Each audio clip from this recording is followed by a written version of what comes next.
Hello, my dear students. Welcome back to English Funda. I'm Vinod Shankaran, and this class is again, as I promised you, SSC Tier 1 का previous year paper से हम कुछ questions practice questions करेंगे so that we are prepared. जितना भी किया वो सब सारे एक बार प्रैक्टिस हो जाने चाहिए।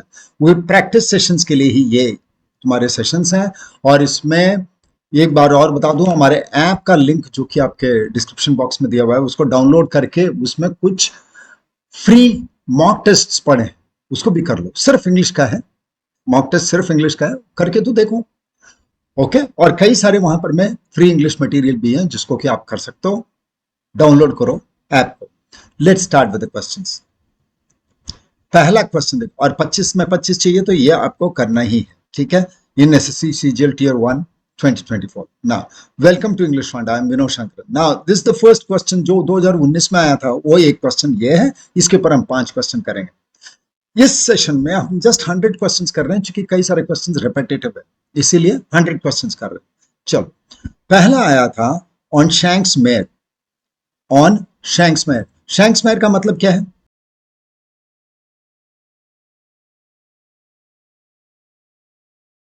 पैदल चल के आने को बोला जाता है शैंक्स मेयर, ठीक है। नेक्स्ट क्वेश्चन में आओ। टाइम दूंगा, 10-10 सेकंड दूंगा, सो 10 सेकंड के साथ करना, टाइम के साथ करना कोशिश करना, ताकि टाइम मैनेजमेंट में हम सीखें, ठीक है। और देखो कि मैं कैसे, अगर जब गेस मारता हूं तो कैसे गेस मारता हूं, और फिर बाकी ग्रामर के कॉन्सेप्ट्स को कैसे यूज कर सकते हैं। गेस कैसे मारते हैं, ग्रामर के गेस भी प्योर गेसिंग नहीं होती है, याद रखना। हमेशा हमेशा कुछ नॉलेज होता है तब गेसिंग होती है। So let's start. A snake in the grass, ये भी आया था क्वेश्चन में।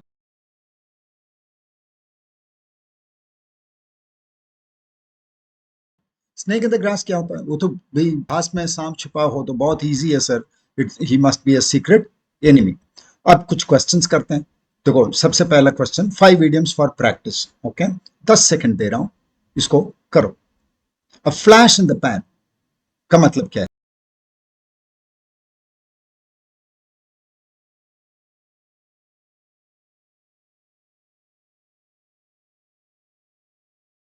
इसका मीनिंग है a sudden but brief success. अचानक, कभी कभी बहुत अच्छा खतरा। 1983 का world cup, Indian world cup को कहा गया था a flash in the pan. अचानक हो गया, तुक्के में हो गया, कोई ठोस नहीं हुआ, ऐसे बोला जाता था उसको, ठीक है। लेकिन वी नो कि भाई we actually deserved it.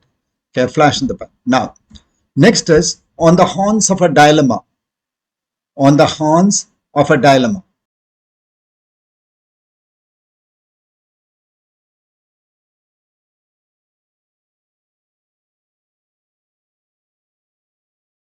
Horns of a dilemma, dilemma का मतलब क्या है? दुविधा में पड़ा रहना। और दुविधा में पड़ा रहना और ऐसे जगह पे पड़ा रहना कि भी बिल्कुल डिसीजन लेना मुश्किल हो जाए, उसको हम लोग बोलते हैं faced with a tough choice. ये लें तब भी मुश्किल है, वैसे लेंगे so no no choice, no win choice. Choice तो है लेकिन दोनों जगह जीत नहीं सकते, तो नो विन चॉइस भी बोलते हैं on the horns of a dilemma. अब इस क्वेश्चन को देखो, इसमें 10 सेकंड लो। अ स्टॉर्म इन अ टी कप।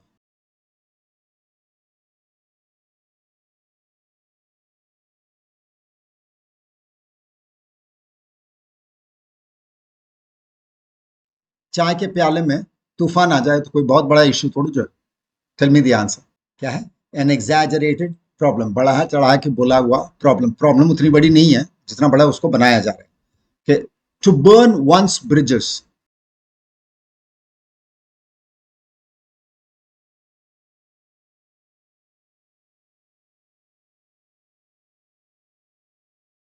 एक बार बताओ, अगर तुम ब्रिज क्रॉस करके ब्रिज को जला दिया तो वापस जा पाओगे?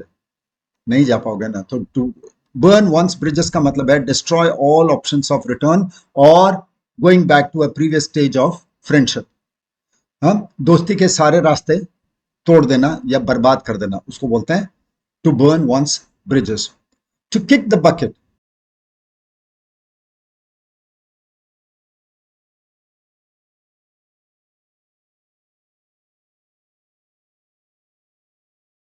पता है आपको इसका मतलब क्या है? टू किक द बकेट का मतलब है, ये फनी तरीका है, हाँ, हंसी में बोला जाता है मरने को। हाँ, मरने को बोला जाता है टू किक द बकेट।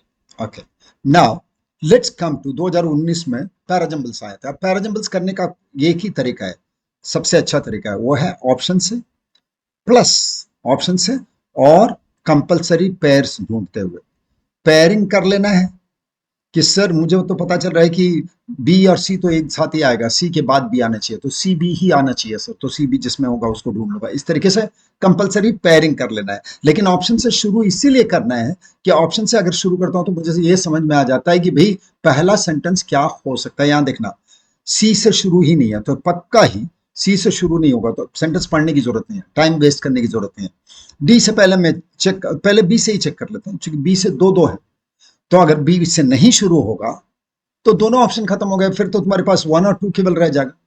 ठीक है, तो बी से शुरू करके देखते हैं। A change that is conducive to happiness may be termed as progress. ठीक है, चलो फिर डी देखकर देखता हूं। So if a change contributes to the growth of these factors, sir यहां पर मैं फैक्टर्स नहीं, बी के अंदर में कोई फैक्टर्स की बात नहीं हो रही है, इसलिए दीज फैक्टर्स बोल नहीं सकता, बी डी एक साथ नहीं आ सकता, बी डी एक साथ नहीं आ सकता, तो ये नहीं हो सकता। तो बी के साथ एक और भी ऑप्शन है, बी के साथ सी आ सकता है क्या, उसको देखते हैं। So different people find happiness in different things, different people find happiness in different things. What are those things? Nevertheless, sound health, economic security and mental satisfaction are desired by all. Sir C के बाद ए भी आ सकता है, सी ए तो पक्का ही है, तो B से शुरू भी हो सकता है और सी ए भी होना चाहिए। तो सी ए के हिसाब से तो ये देखो कि ये ऑप्शन खत्म है, पहले से हम थर्ड छोड़ दिया था हमने, और फर्स्ट और फोर्थ है और बी से शुरू हो सकता है, तो शायद फोर्थ आंसर है। इस तरीके से करते हैं। सी ए भी एक साथ आना चाहिए, ए डी भी एक साथ आना चाहिए, मतलब सी ए डी का कॉम्बिनेशन एकदम पक्का है, सो सी ए डी एक ही में है, तो आपका आंसर है फोर्थ। ठीक है, इस तरीके से करते हैं।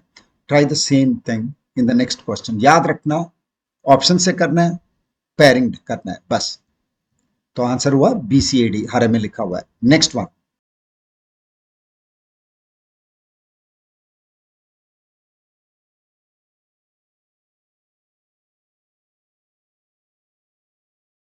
इसका देखो फिर हम देखते हैं। सर सी से दो है, शुरू करके देखते हैं, सी अगर नहीं होगा तो दो ऑप्शन खत्म हो गए। सी देखता हूं, I am going to jungle safari tomorrow.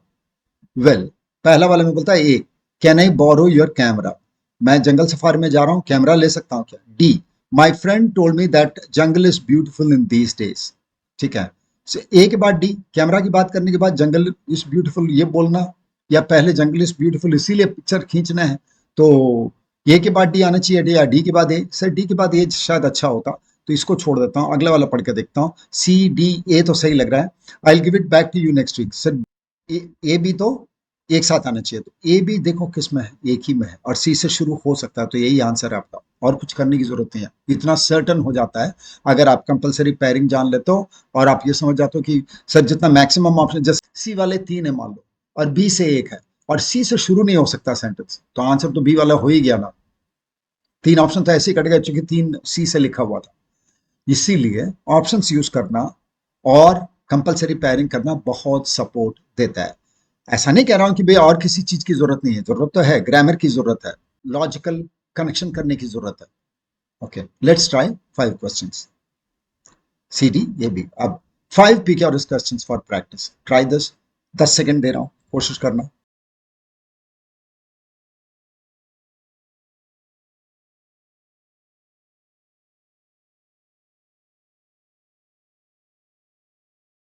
बहुत इजी है सर।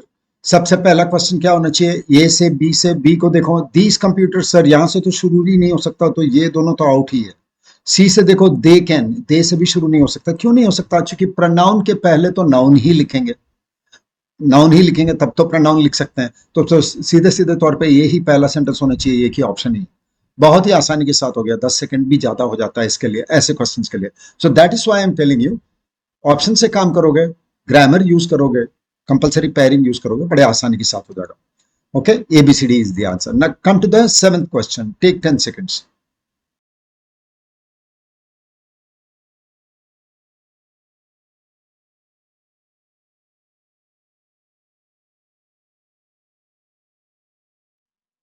अच्छा, सबसे पहले कौन सा होना चाहिए सर।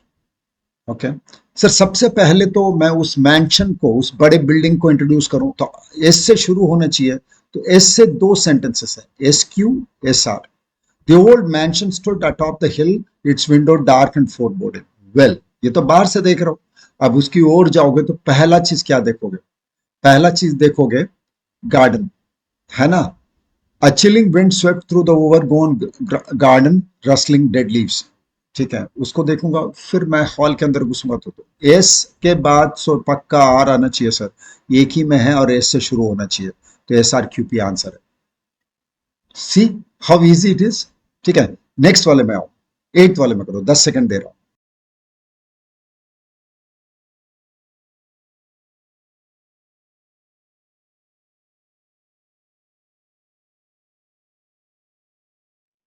क्या होना चाहिए इसका बताओ? इसका आंसर है B A D C. Penicillin was discovered by Alexander Fleming in 1928। उसके बाद A the discovery of penicillin revolutionised to modern medicine.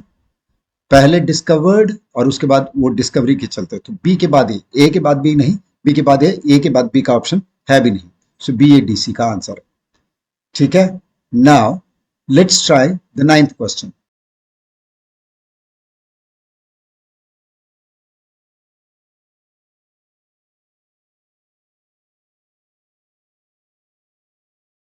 इसका क्या आंसर हो जाएगा? ए सी बी डी। यहां देखो, ए से ही शुरू होना पड़ेगा sir. The theory of evolution by natural selection was proposed by Charles Darwin. Well, उसके बाद the theory was based on observations Darwin. यहां देखना, चार्ल्स डार्विन पूरा नाम लिखा हुआ है। ये भी एक चीज देखने वाली बात है कि पूरा नाम पहले लिखा जाता है, जैसे कि नाउन के बाद प्रोनाउन लिखते हैं, वैसे ही पूरा नाम पहले लिखा जाता है, उसके बाद शॉर्ट नेम्स लिखते हैं, इसको भी ध्यान रखना। तो सर पहले चार्ल्स डार्विन लिखा है, बाकी सब में डार्विन या ही लिखा हुआ है। ओके, तो ए सी बी डी होना चाहिए। ए के बाद C, the theory was based on Darwin observations Darwin made during his voyage on the HMS Beagle. ठीक है, उसके बाद B, Darwin's theory suggests that species evolve over time through a process of natural selection. It remains one of the foundational concepts of biological science. B और D तो एक साथ ही आना चाहिए, तो बी डी का कॉन्सेप्ट देखो इसमें भी है, लेकिन शुरू ए से ही होगा, इसीलिए सेकंड आंसर।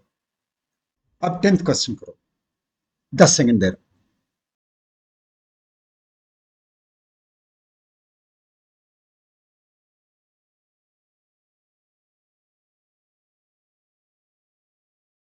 ओके, अब देखो आंसर क्या होना चाहिए सर? बी के बाद सी या बी के बाद ए? तो देखोगे बी ए सी डी होना चाहिए। क्यों? बी में the internet of things is transforming how we interact with the world around us. ठीक है, अब IoT refers to the network of IoT क्या है? तो connected devices that communicate with each other. Connected devices, devices की बात इसमें हुई, these devices इसमें लिखा हुआ है। ए और सी का तो कनेक्शन एक साथ होना ही चाहिए, तो ए सी का कनेक्शन और किसी में है ही नहीं, और बी से शुरू होना चाहिए, इसलिए बी ए सी डी। याद रखना, कंपलसरी पेयर्स, शुरुआती सेंटेंस और ग्रामर, और ये जो शॉर्ट फॉर्म्स लॉन्ग फॉर्म्स, ये सब बहुत आसानी के साथ आपको सेंटेंसेस को एक साथ लगाने में मदद करती है। Okay, next question asked in SSC 2019, ये था one word substitution. One who leaves his country to settle in another.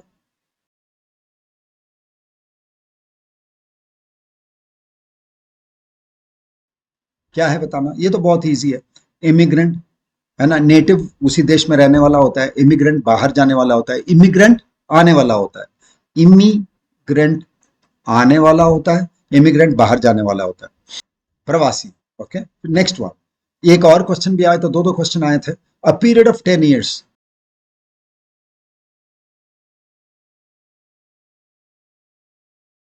Deka का मतलब क्या है बताना? डेका का मतलब होता है 10, है ना? मिली डेका सेंट, तो वहां पर मैं ये क्या हो जाएगा? डेकेड। डेकेड का मतलब है 10 साल। सेंचुरी 100 साल, मिलेनियम 1000 साल, फोर्टनाइट 15 दिन। Okay, let's try some questions. ठीक है, एक 5 OWS क्वेश्चन हम लोग खुद से करते के देखते हैं। A person who studies weather patterns, उसको क्या बोलते हैं?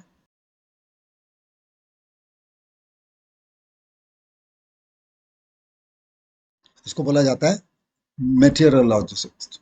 क्या बोलते हैं उसको? Meteorologist. Meteorologist is one who studies weather patterns. Geologist earth के फॉर्म्स को पढ़ता है और अर्थ में रॉक्स वगैरह को पढ़ता है। एस्ट्रोनॉमर स्टार्स के बारे में पढ़ता है। क्लाइमेटोलॉजिस्ट क्लाइमेट के बारे में पढ़ता है, क्लाइमेट के बारे में पढ़ता है। ठीक है, विंटर समर के बारे में।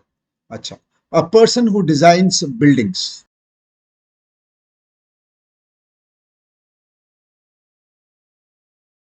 बिल्डिंग्स को डिजाइन करने वाले को क्या बोलते हैं? आर्किटेक्ट, है ना? बहुत इजी है. So let's try the next question. A large container where missiles are stored. Missile को जहां रखते हैं वो उसको कौन सी जगह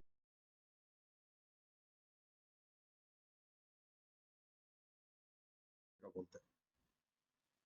उसको हम लोग बोलते हैं साइलो. मिसाइल्स जहां रखा जाता है उसको बोला जाता है साइलो. ओके. फिर a long and meandering journey. ठीक है, बहुत लंबा और थकाऊ जर्नी को क्या बोलते हैं? पिलग्रमेज, एक्सप्लोरर, पिलग्रिम या पेरिग्रिनेशन.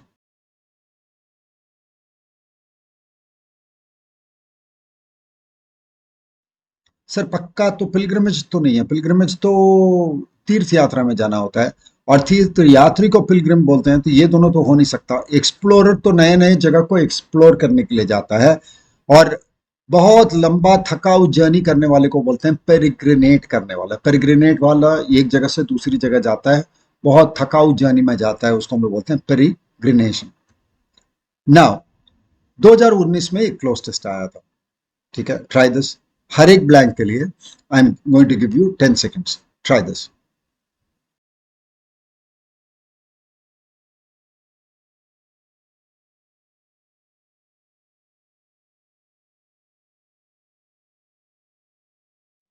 क्या करना चाहिए क्लोज टेस्ट में? कम से कम एक दो सेंटेंस पढ़ना चाहिए. कम से कम एक दो सेंटेंस पढ़ना चाहिए ताकि किस ओर जा रहा है ये पता चले. सेंटेंसेस में क्लू होता है, उस क्लू को यूज करके इस सेंटेंस को, इस ब्लैंक को बोलना है कि ये नेगेटिव ब्लैंक है, पॉजिटिव ब्लैंक है, किस किस्म का वर्ड आएगा. नेगेटिव पॉजिटिव का मतलब है किस किस्म का शब्द लिख सकता हूँ. नेगेटिव वर्ड, पॉजिटिव वर्ड लिख सकता हूँ. ग्रामर समझ में आएगा, उसके बाद वर्ड लिखेंगे. तो याद रखना, फिल इन द ब्लैंक्स का एक बहुत बड़ी चीज ये है, बहुत बड़ा क्लू ये है कि हमको सेंटेंस को पढ़ना है, सेंटेंस में से क्लू उठाना है, उस क्लू के अनुसार फिर वर्ड ढूंढना है कि वर्ड नेगेटिव लगेगा या पॉजिटिव लगेगा और कौन सा पार्ट ऑफ स्पीच लगेगा. सो machines were made to be man servants, yet man has grown so dash on them. यहाँ ऑन लिखा हुआ है. ऑन किसके, कौन से वर्ड के साथ लिखता हूँ? डिपेंडेंट के साथ. So dependent on them that they are in a fair way to become his. क्या होना चाहिए?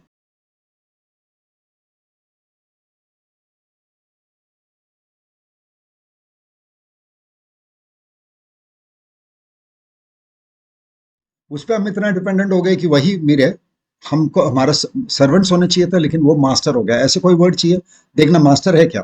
Administrator, slaves, victims, masters. Sir masters होने चाहिए. एडमिनिस्ट्रेटर्स क्यों नहीं? एडमिनिस्ट्रेटर तो सिर्फ मैनेजर. वो मैनेजर हमारे नहीं बने, वो हमारे ऊपर में राज करते हैं, मशीन ही राज करते हैं. ओके. Already main spend. देखना मैं क्या कर रहा हूँ, वर्ड देखने के पहले भी गेस मारने की कोशिश कर रहा हूं ताकि सेंटेंस समझ में आ जाए. गेस मार रहे हो का मतलब है कि भाई आप सेंटेंस समझ में आ गया तब गेस मार रहा हो, उसके बाद वर्ड देख लूंगा, बहुत इजी हो जाता है. हाँ, already main spend most of their life looking looking after and waiting dash machines. कई बार तो ऐसा होता है कि हम अपने मशीन को पे ही ध्यान दे रहे होते हैं.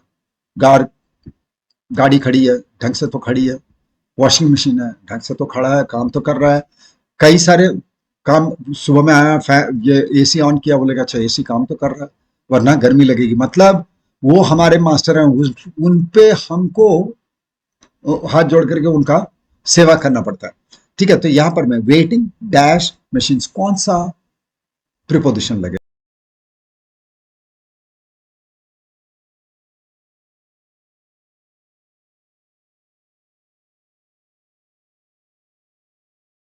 किसी किसी को जी हुजूरी करने के लिए हाथ जोड़ के खड़े होने को बोलते हैं wait on somebody. Wait on या वेट अपॉन समबडी. ठीक है. Then machines are very stern bosses. भाई वो तो एकदम स्ट्रिक्ट बॉसेस हैं, वो तो वही करेंगे जिनको, वो जो उनको करना है. They must be fed with coal and dash petrol to drink and oil to wash with and must be kept at an dash temperature. ध्यान देखना, with coal and dash petrol to drink. कैसा petrol? They must be fed with coal, उनको coal भी चाहिए, और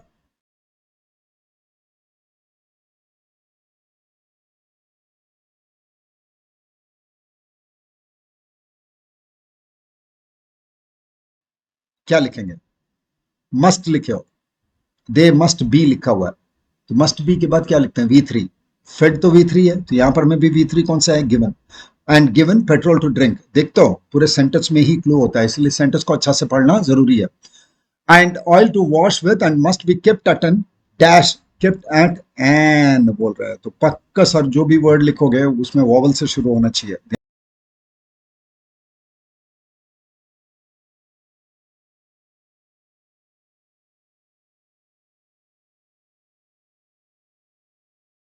अब sir outdated तो नहीं होगा, आउटडेटेड टेम्परेचर तो नहीं होता। ऑप्टिमम हो सकता है परफेक्ट, ऑप्टिमिस्ट सो सकारात्मक व्यक्ति होता है, और ऑप्शनल भी नहीं होगा तो ऑप्टिमम हो गया। Okay, now 5 close questions for practice. 5 set करेंगे इसमें, क्लोज का है 5 करेंगे क्योंकि क्लोज में बहुत फंसते हो। Let's try. For each blank I am going to give you 10 seconds, try it.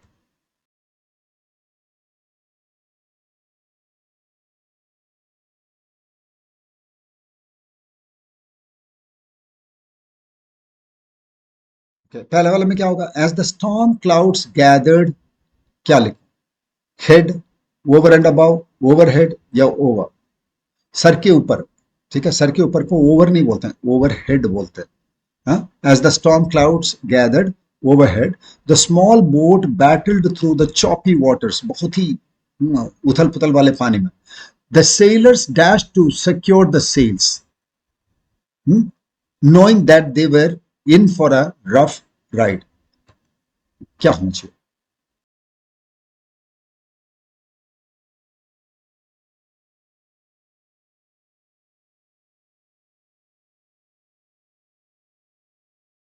The sailors dash to secure the sails। अब सर से पास्ट टेंस आना चाहिए या प्रेजेंट टेंस आना चाहिए? सेंटेंस तो लग रहा है सर पास्ट में चल रहा है, तो क्या होना चाहिए, हैड या माइट? हैड, क्योंकि टू लिख रहे हो, माइट टू तो नहीं आता, हैड टू बोलते हैं। हाँ, the sailors had to secure the sails knowing that they were in for a rough ride, they depended on the experience of their captain, a dash of many such storms to guide them safely to the shore. ठीक है, captain किस किस्म का आदमी था? कई ऐसे storm का एक्सपीरियंस्ड बंदा था। कि एक्सपीरियंस्ड बंदे को क्या बोला जाता है, देखो।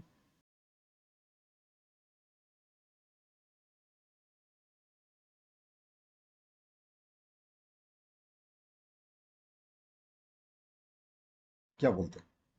बोलते हैं वेटरन। वेटरन मतलब कई सालों से एक ही चीज को करके जिसको एक्सपीरियंस मिल गया है उसको बोला जाता है veteran. A veteran of many such storms to guide them safely to shore despite the dash conditions. कैसे कंडीशंस थे? चॉपी एंड स्टॉर्म, कैसे कंडीशंस थे? Take your time and tell me, कौन सा वर्ड लिखोगे?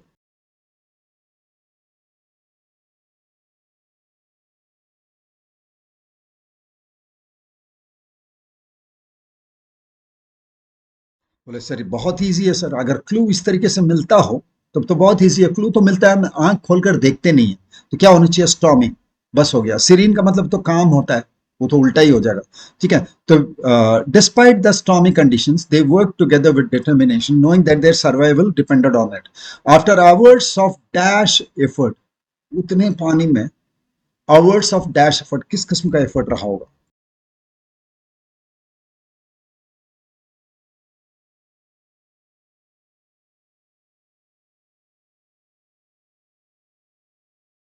बिना थके वाला एफर्ट रहा होगा, बेथके वो काम किए होंगे, तो उसके लिए कौन सा वर्ड है बिना थके काम करने का? ओके, बताना, बिना थके काम करने का, रेलेंटलेस। फ्रूटलेस का मतलब है विफल। विफल तो नहीं था, वो तो पहुंच गया शोर पे, तो विफल तो नहीं हुआ। ठीक है, और टायरसम भी बोल सकते हैं, आफ्टर आवर्स ऑफ टायरसम एफर्ट बोल सकते हैं, थकाने वाला एफर्ट। और रेलेंटलेस एफर्ट भी बोल सकते हैं। अब देखना, थकाने वाला एफर्ट या रेलेंटलेस एफर्ट, ये दोनों ही बहुत अच्छे शब्द हैं। क्या लिखना चाहिए? रेलेंटलेस लिखना चाहिए। रेलेंटलेस मतलब बिना थके हुए काम करते जाना, रेलेंटलेस बिना छोड़े, थकने के बाद भी नहीं छोड़ा। टायरसम वर्क का मतलब कि बहुत ज्यादा थकाऊ वाला काम था, तो क्या थक के सो गए थे? नहीं, छोड़ा नहीं जब तक वो पहुंच नहीं गए थे, इसलिए relentless is a much better word, tiresome लिखा जा सकता था। Hours of relentless effort, they finally saw the lights of the harbor in the distance। When का मतलब क्या है? यूजलेस। ठीक है, after hours of when effort का मतलब वो बेकार चला गया, तो विफल और फ्रूटलेस तो एक ही है, वेन और फ्रूटलेस तो एक ही है। Okay, let's try the next question, next passage.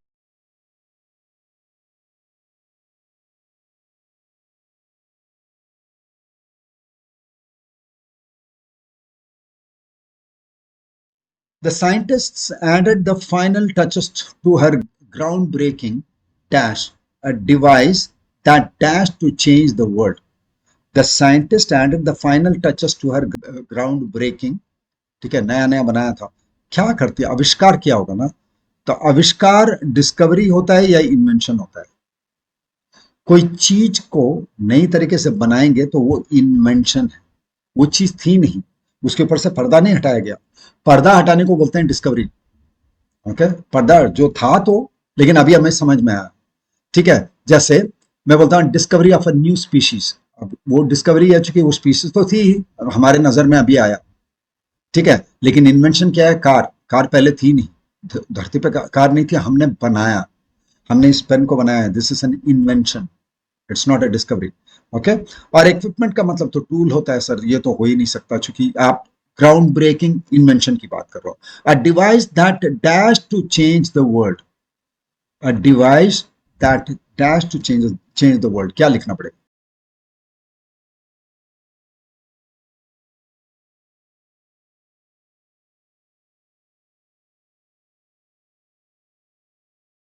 एक ऐसा डिवाइस जो दुनिया को बदल के रखने की क्षमता रखता है, या उसकी प्रॉमिस देता है, देगा या प्रॉमिस देता है। आगे वाला भी पढ़ लो, years of research and countless hours in the lab had led to this moment, माने जिसमें कि वो ताकत है, बोल रहा हूं, तो promises ये लिखना पड़ेगा। थर्ड बताओ, years of research and countless hours in the lab had led to this moment. As she inserted the last dash into place, a surge of excitement coursed through her. Last piece को उसने लगाया machine में, तो उसमें excitement भी आ गई, अब तो मशीन शुरू हो जाएगा, क्या होना चाहिए?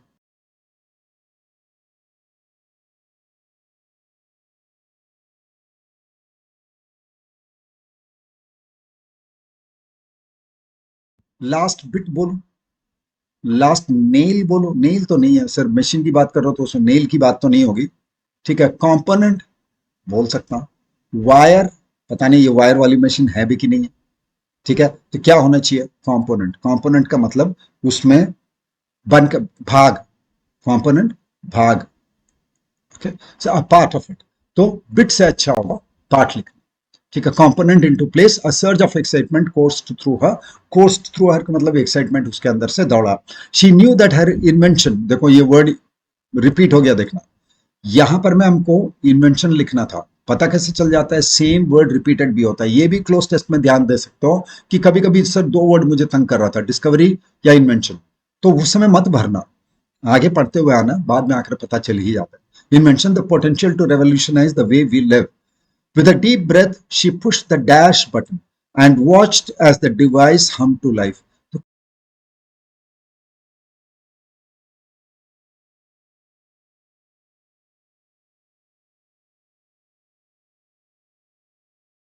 पांचवा बताना, इलेक्ट्रिक बटन होगा, मैकेनिकल बटन होगा, पावर बटन होगा, या प्लास्टिक बटन होगा? प्लास्टिक तो नहीं होगा सर, पक्का। मशीन को स्टार्ट करने के लिए कौन सा बटन को दबाना पड़ेगा? सही, इलेक्ट्रिक था कि इलेक्ट्रॉनिक था वो भी नहीं पता, मैकेनिकल था ये भी नहीं पता, तो सबसे अच्छा होता है कि भाई पावर, कैसा भी पावर हो लेकिन पावर देना है, तो power button and watch this device hum to life. Okay, try the next one, 10 second लेना हर ब्लैंक का।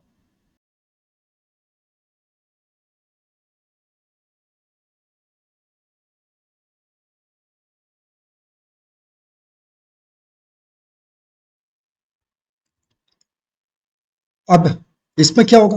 बहुत इजी है सर, ये तो,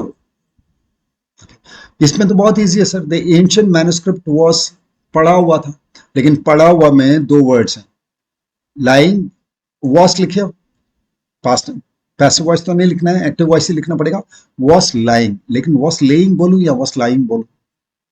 याद रखना, लाइंग बोलना पड़ेगा, मतलब वहां पढ़ा हुआ था। ले का मतलब है रखना, पुट करना, रखना होता है। लाई का मतलब रहना होता है, लाई का मतलब रहना, ले का मतलब पुट करना होता है, तो पुट तो ये नहीं होगा, और ये लेइंग भी नहीं होगा, तो कौन सा हो जाएगा? कौन सा हो जाएगा फिर? लाई, ये तो हो ही सकता है, लेइंग नहीं होगा, पुटिंग नहीं होगा और लाइड भी नहीं होगा, तो lying is the correct answer. Next वाला बताओ।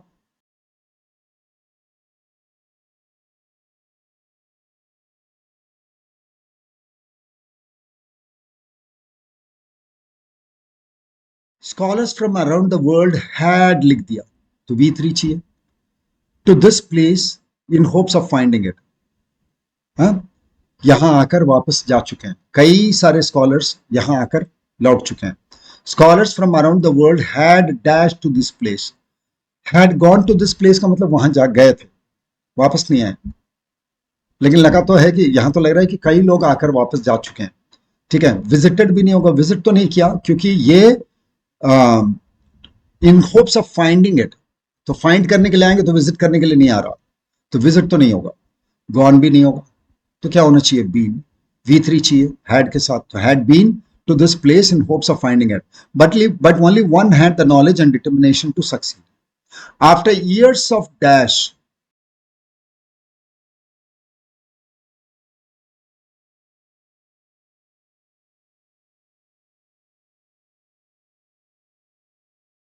ऑफ लिखे हो, ऑफ लिखे, ऑफ क्या है, प्रीपोजिशन। प्रीपोजिशन के बाद क्या चाहिए, नाउन, और कैसा, खोज के बाद। तो खोज का नाउन कौन सा है, सर्चिंग, ING वाला। याद रखना, प्रीपोजिशन के बाद V4 लिखते हैं, क्योंकि V4 नाउन का काम करता है। So after years of searching the scholar stumbled upon the hidden compartment that held the manuscript. As she turned the dusty pages, she dashed that she had found something truly extraordinary. Fourth में क्या है,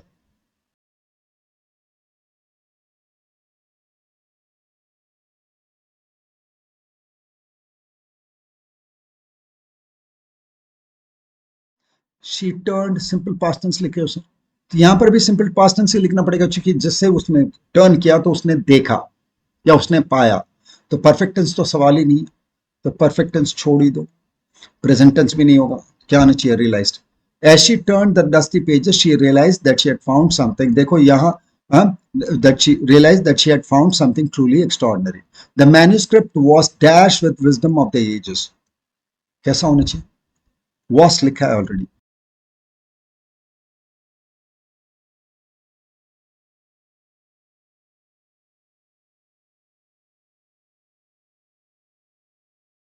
क्या होना चाहिए, was filling, भर रहा था या भरा हुआ था, सर भरा हुआ था, तो क्या लिखना पड़ेगा, was filled।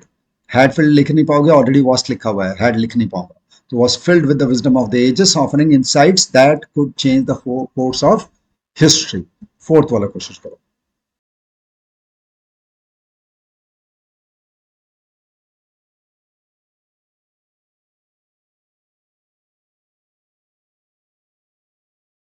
अब देखो, ये जरा से टफ रीड है, ओके, जरा से ध्यान से और पढ़ना पड़ेगा। In the labyrinth of existence, ठीक है, हमारे एग्जिस्टेंस के लैबिरिंथ, लैबिरिंथ का मतलब झंझाल में, okay, in the labyrinth of existence every choice we make weaves a thread in the dash tapestry of life। tapestry मतलब कपड़ा, ठीक है, बहुत रंगीन कपड़े, ठीक है, उस रंगीन कपड़ा में एक एक थ्रेड बुना जाता है हमारा इस जीवन के जंजाल में, ठीक है। तो कैसा टेपेस्ट्री बोल रहे हो, इन द लिमिटेड टेपेस्ट्री। कोई भी आदमी 60-70 साल से तो नीचे नहीं जीता, तो लिमिटेड होगा या स्लो होगा या नैरो होगा या वास्ट होगा। वास्ट बोलना पड़ेगा सर, वास्ट का मतलब क्या है, बहुत लंबा चौड़ा। In the vast tapestry of life we dash at cross roads.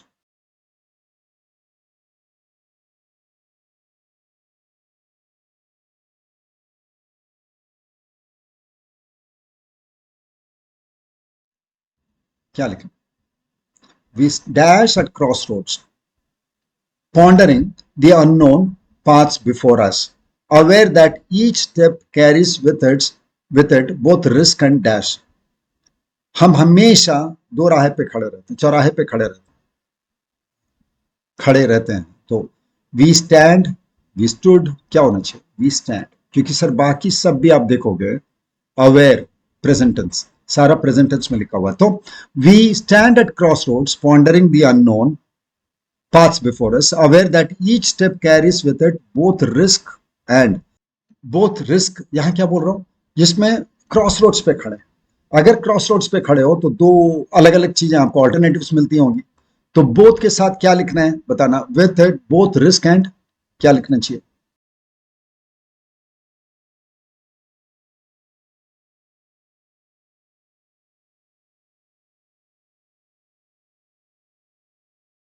पक्का सर, डेंजर तो ये नेगेटिव वर्ड ही हो जाएगा, नेगेटिव नहीं चाहिए, क्योंकि आप बोल रहे हो क्रॉस रोड में हो और नेगेटिव आप लिख चुके हो, तो एक पॉजिटिव लिखना पड़ेगा।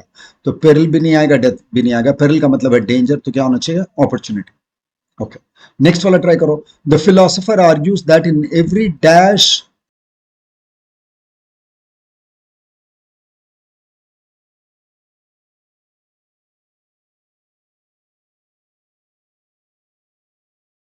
क्या होना चाहिए, मूवमेंट्स लिखूं, मूवमेंट लिखूं, मोमेंट्री लिखूं, मूवमेंट लिखूं। सर मूवमेंट तो एक जगह से दूसरी जगह जाना, ये तो एक क्षण की बात हो रही है, तो मूवमेंट तो नहीं होगा। मोमेंटरी एडजेक्टिव है, वो भी नहीं चाहिए हमको, नाउन चाहिए। इन एवरी लिखे हो, एडजेक्टिव लिखे हो तो नाउन चाहिए। अब मोमेंट लिखूं या मोमेंट्स लिखूं, एवरी क्या है, डिस्ट्रीब्यूटिव एडजेक्टिव, डिस्ट्रीब्यूटिव के साथ सिंगुलर लिखना है, तो क्या लिखना है, moment. Each moment, every moment lies the essence of freedom, but also the weight of responsibility. To choose is to affirm our own will. Dash to remain unchosen is to be lost in the currents of fate. बताओ कौन सा लिखना है। To choose is to affirm our own will.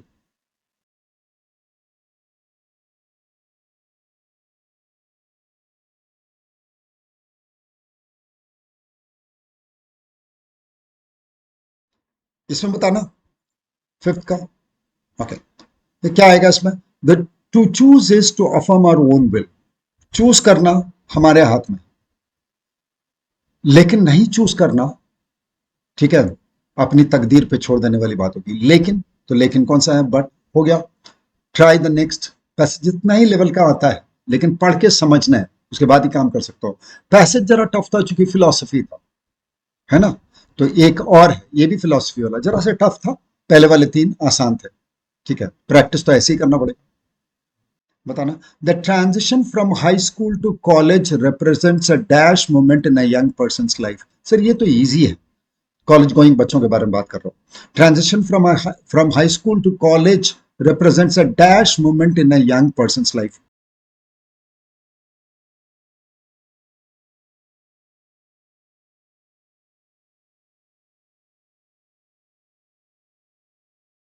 ए लिखे हो तो पक्का ही vowel वाला वर्ड नहीं आएगा, तो वॉवल वाला वर्ड, दो वर्ड तो छोड़ सकते, ठीक है।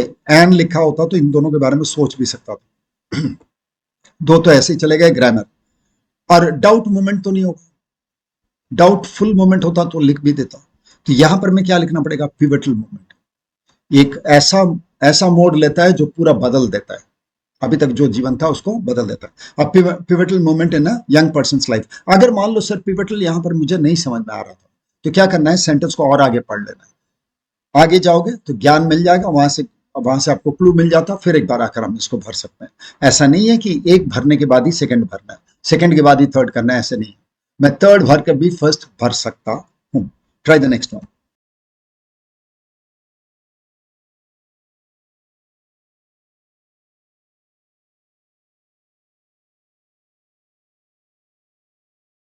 इसमें क्या होना चाहिए, period filled with both excitement dash uncertainty. आपको पता है कि बोथ के साथ कोरिलेटिव कंजंक्शन क्या चलता है, एंड चलता है, और किस कुछ लिख ही नहीं सकते, तो यहां पर मैं बहुत आसान था, and. Okay, both excitement and uncertainty. For many it is the first taste of true independence where decisions have far reaching consequences. College life offers a unique dash of, बताओ क्या लिखेंगे,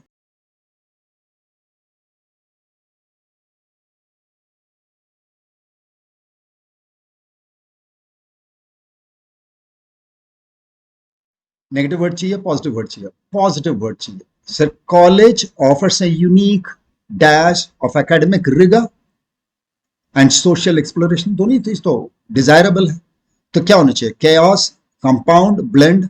chaos नहीं होगा, और ऑफर्स ए यूनिक एलिमेंट, ये element नहीं है, दो चीजें मिल रही हैं तो वो एलिमेंट नहीं होगी, ठीक है। तो कंपाउंड नहीं हो सकता, कंपाउंड दो चीज से ज्यादा बनती है, ठीक है, यहाँ दो ही चीज की बात हो रही है, तो वो है blend. Okay, College life offers a unique blend of academic rigor and social exploration, where students dash not only knowledge but also their identity. क्या करते हैं?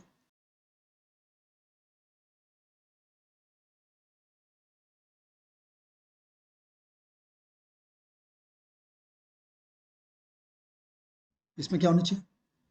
वेयर स्टूडेंट्स, प्लूरल है, क्या होना चाहिए?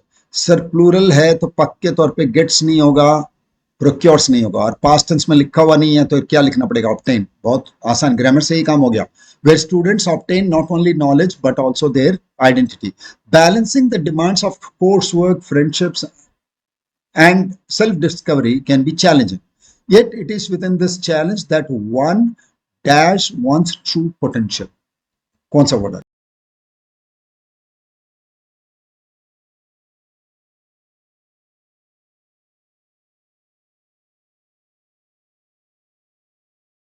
अब इसमें क्या आना चाहिए बताओ?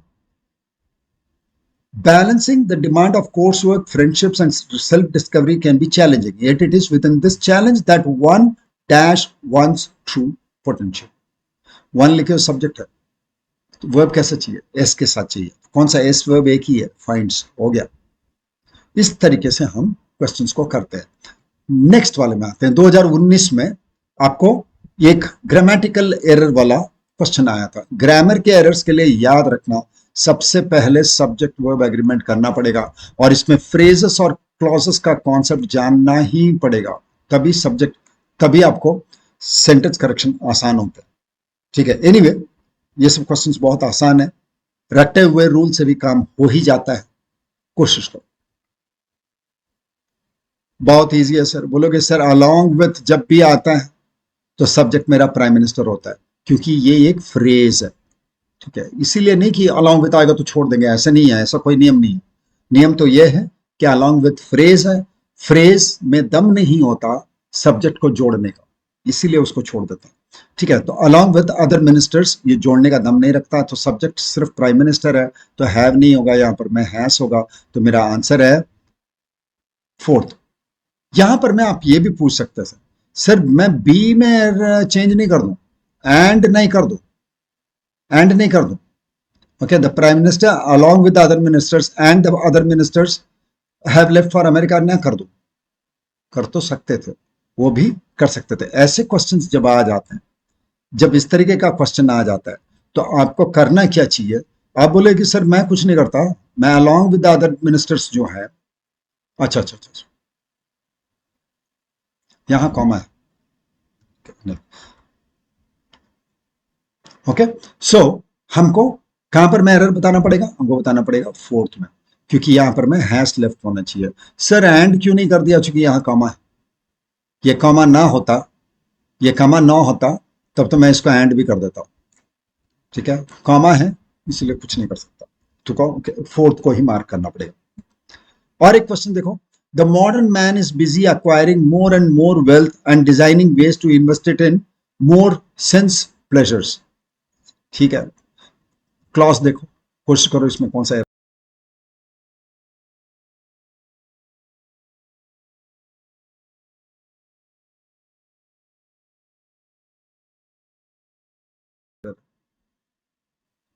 आपने 3 बताया तो बहुत सही बताया, लेकिन क्यों प्रॉब्लम है देखना।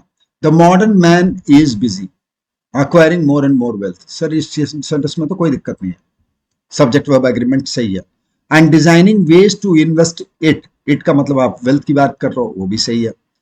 इन more sense pleasures, pleasures noun है तो उसके बारे में बताने के लिए एडजेक्टिव चाहिए, तो क्या लिखेंगे? सेंसुअल प्लेजर्स, एडजेक्टिव लिखेंगे। सेंसुअल चाहिए था, वो है नहीं, सेंस प्लेजर्स लिखे हो, इसीलिए ये गलत है।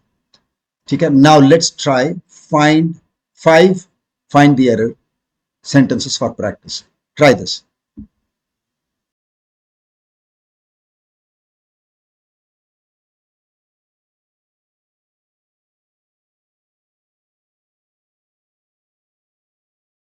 बहुत आसान है।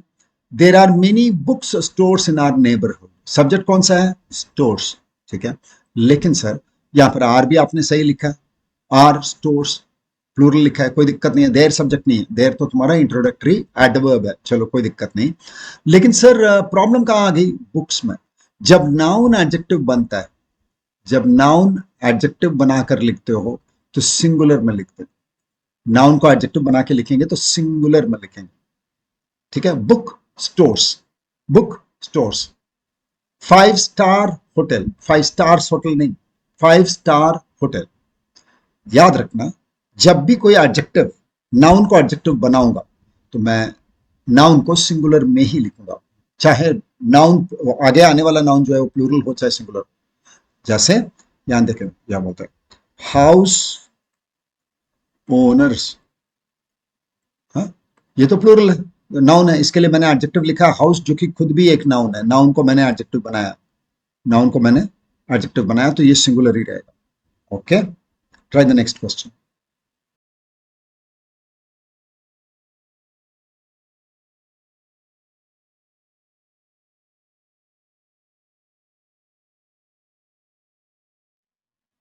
ओके, बहुत इजी है सर। नो एनी कभी भी एक साथ नहीं बोलते, एनी का मतलब है जरा भी, कोई भी, कुछ भी, और कुछ नहीं है एनी में, एनी में भी जुड़ा हुआ है, बस इतना याद रखना। कोई भी, कुछ भी, कोई भी, कुछ भी, इस तरीके से भी जुड़ा हुआ है, उसके अलावा इसमें कुछ भी नहीं है, और कुछ भी नहीं है। सो नो का मतलब तो कोई, कोई भी नहीं, हाँ, और एनी का भी मतलब भी, भी आ जाता है तो कोई भी नहीं, कोई भी नहीं, ऐसा कोई भी वाले 2 बार बात आ जाएगी। There is no any point कभी नहीं बोलेंगे, नो एनी का मीनिंग ही नहीं बनता।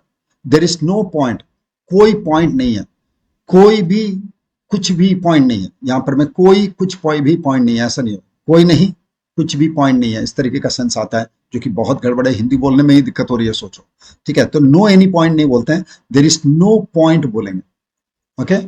And there is, there does not exist any point, not लिखना है तो फिर हमको डू लिखना पड़ेगा। So there is no, sorry, there is no point in blaming others for our failures. याद रखना, आई डोंट हैव, ध्यान रखना, I don't have any money, मेरे पास जरा भी पैसा नहीं है, मेरे पास कुछ पैसा नहीं है ये नहीं लिखा है, मेरे पास जरा भी पैसा नहीं है, कुछ भी पैसा नहीं है, आई डोंट हैव एनी मनी, ठीक है।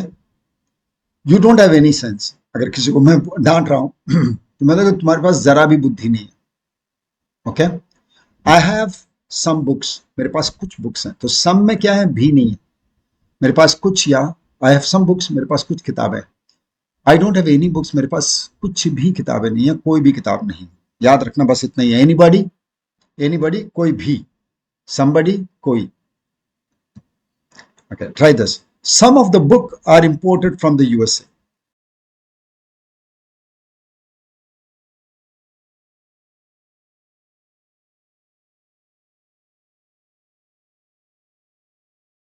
अब यहां देखो, ऑफ द बुक क्या है, फ्रेज, इसका हिंदी क्या है, किताबों में से कुछ या किताब में से कुछ, किताबों में से कुछ, है ना। तो यहां पर क्या होना चाहिए, बुक्स, यहां पर मैं क्या होना चाहिए, बुक्स, किताबों में से कुछ, वन ऑफ माई फ्रेंड्स, दोस्तों में से एक, टू ऑफ माई सिस्टर्स, मेरी बहनों में से 2। याद रखना सम ऑफ द बुक्स बोलेंगे, सम ऑफ द बुक नहीं बोलेंगे, ठीक है, किताबों में से कुछ। और वो तो सम के लिए आपने आर लिखा है सर, वो तो सही है, क्योंकि सम किसको दिखा रहा है, बुक्स को, बुक्स प्लूरल है इसलिए आर। इसको चेंज मत कर देना, यहां पर मैं इज मत लिख देना, मीनिंगलेस हो जाएगा।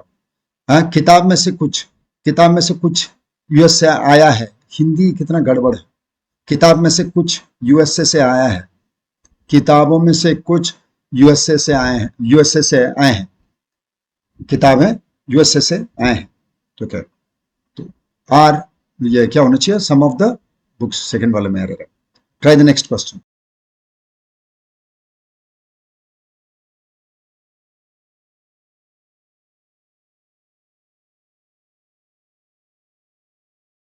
The sign board prohibited visitors not to eat और drink in the garden. Prohibited का मतलब क्या है, मना करना, तो नॉट फिर कैसे लिखूंगा, मना तो आपने कर ही दिया, खाने और पीने से मना कर रहा है, तो खाने पीने से मना करना तो यहां लिख दिया, तो नॉट कैसे लिखेंगे, नहीं खाने और पीने से मना कर रहा है तो मतलब खाओ, तो ये नॉट नहीं होना चाहिए, सेकंड पार्ट में एरर है।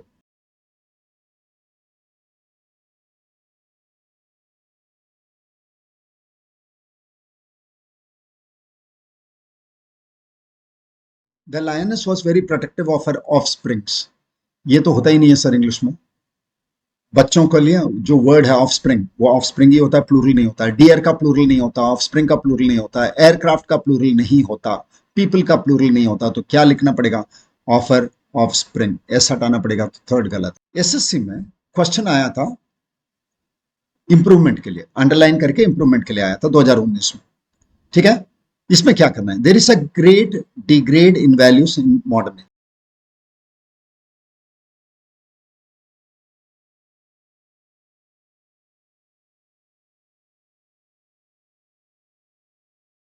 क्या होगा? देयर इज अ ग्रेट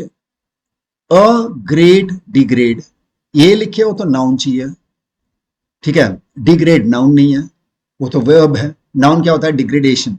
तो क्या होना चाहिए? There is a great degradation in values, degradation of values या डिग्रेडेशन इन वैल्यूज, क्या होना चाहिए? डेलिब्रेशन ऑफ वैल्यूज, डेलिब्रेशन मतलब तो सोचना हो जाता है, डेमोन्स्ट्रेशन फ्रॉम वैल्यूज तो होगा ही नहीं, तो कौन सा होना चाहिए? डिग्रेडेशन ऑफ वैल्यूज, ठीक है। हमारे मूल्यों में बहुत कमी आई है। There is a degradation of values in modern age, second होना चाहिए। 15th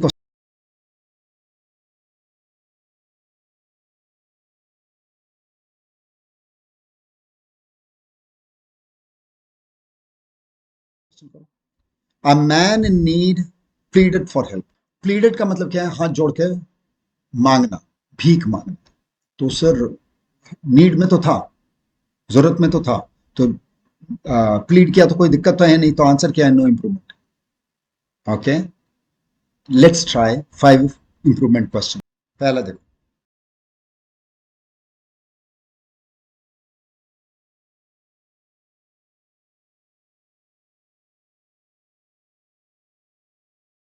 please get rid of the garbage immediately. याद रखना, गेट रिड ऑफ में डबल एफ नहीं होता।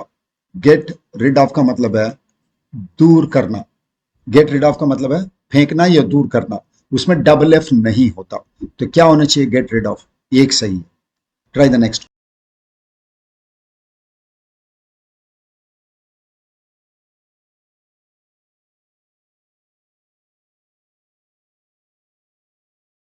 याद रखना, ऑर्डर्ड जो है वो ट्रांजिटिव वर्ब है। आई ऑर्डर समथिंग, प्रीपोजिशन नहीं आएगा। ट्रांजिटिव वर्ब के बाद बिना प्रीपोजिशन के ऑब्जेक्ट लिखना है, मतलब ट्रांजिटिव वर्ब का ऑब्जेक्ट लिखना है, प्रीपोजिशन का ऑब्जेक्ट नहीं लिखना है। ऑब्जेक्ट दो ही जगह आते हैं, ट्रांजिटिव वर्ब के बाद, प्रीपोजिशन के बाद। ट्रांजिटिव वर्ब के बाद प्रीपोजिशन नहीं लिखना है, क्योंकि ट्रांजिटिव वर्ब खुद ही ऑब्जेक्ट चाहता है, तो उसका ऑब्जेक्ट डायरेक्टली लिखना है। प्रीपोजिशन लिखेंगे तो प्रीपोजिशन का ऑब्जेक्ट चाहिए, ठीक है। तो ट्रांजिटिव वर्ब्स के बाद हमको ऑब्जेक्ट डायरेक्ट लिखना है। तो ट्रांजिटिव वर्ब होता क्या है सर? ऐसे ही एक वर्ब जो बिना ऑब्जेक्ट के काम नहीं करेगा, बिना कोई नाउन प्रोनाउन के काम नहीं कर पाएगा। जैसे आई ऑर्डर्ड, यहां देखना, यहां फुल स्टॉप नहीं लगा पाऊंगा, क्योंकि आपने ऑर्डर हमेशा कोई चीज को किया होगा। आपका आपका काम का इफेक्ट जो है वो किसी पे पड़ना ही पड़ेगा। आप काम कर रहे हो, लेकिन इसका इफेक्ट किसी के ऊपर में गिरना ही पड़ेगा, वरना नहीं काम करेगा। हाँ? सकर्मक क्रियाएं बोलते हैं इसको, ट्रांजिटिव वर्ब्स हैं। हाँ? कर्म चाहिए, मैंने इसमें एक ऑब्जेक्ट चाहिए ही चाहिए। तो आई ऑर्डर्ड कॉफी, मैंने कॉफी ऑर्डर किया, कॉफी के लिए ऑर्डर किया नहीं बोलेंगे, ठीक है। तो ये है हमारा ट्रांजिटिव वर्ब। कैसे पता चलेगा सर? वर्ब के बाद फुल स्टॉप लगाओगे तो फुल स्टॉप लगा नहीं पाओगे, तो वो ट्रांजिटिव वर्ब है। अगर फुल स्टॉप लगा पा रहे हो तो वो इंट्रांजिटिव है। जैसे आई स्लेप्ट, अब इसके आगे कुछ लिखने की जरूरत नहीं, ठीक है। इसका असर किसके ऊपर नहीं गिरेगा। आई स्लेप्ट तो मैं सोया, खत्म। मैं ही करने वाला, मैं ही, मेरे ऊपर में असर भी हो गया। यहां पर मैंने ऑर्डर किया, लेकिन असर तो कॉफी पे गिर रहा है। इसीलिए जिस वर्ब के बाद फुल स्टॉप लगा सकते हो इंट्रांजिटिव है, जिसके बाद लगा नहीं पाओगे वो ट्रांजिटिव वर्ब है। तो यहां पर मैं सिर्फ फॉर को हटाना है। I ordered a cup of coffee, किसमें है? सेकंड। अगला कोशिश करो।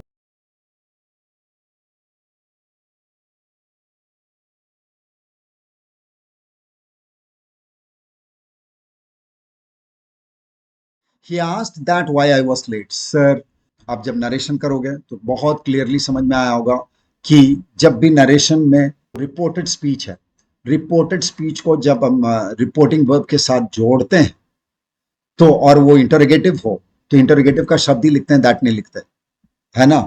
तो कंजंक्शन कौन सा हो जाता है? इंटरोगेटिव ही कंजंक्शन हो जाता है, दैट लिखने की जरूरत नहीं पड़ती। तो he asked why I was late, he asked why I was, और क्वेश्चन का फॉर्मेट भी नहीं रह जाता। ठीक है, जब इनडायरेक्ट स्पीच में आता है तो कभी भी क्वेश्चन का फॉर्मेट नहीं रहेगा, ध्यान देना, हमेशा फुल स्टॉप लिखते हैं, क्योंकि इनडायरेक्ट स्पीच में पूछते नहीं है, बता रहे होते हैं। इनडायरेक्ट स्पीच हमेशा बताने वाले सेंटेंसेस होते हैं। डायरेक्ट स्पीच में कुछ भी हो सकता है, बताना भी हो सकता है, क्वेश्चन पूछना भी हो सकता है, बहुत कुछ हो सकता है, लेकिन इनडायरेक्ट स्पीच तो हमेशा बताने वाले ही होते हैं। इसीलिए हमको हमेशा फुल स्टॉप लिखना है, तो क्वेश्चन मार्क वाला फॉर्मेट नहीं लिखना है। व्हाई आर यू लेट, ये क्वेश्चन वाला है, why I was late full stop वाला है। ठीक है, तो व्हाई आई वॉज लेट, दो चीजें याद रखना था वहां। कोशिश करो।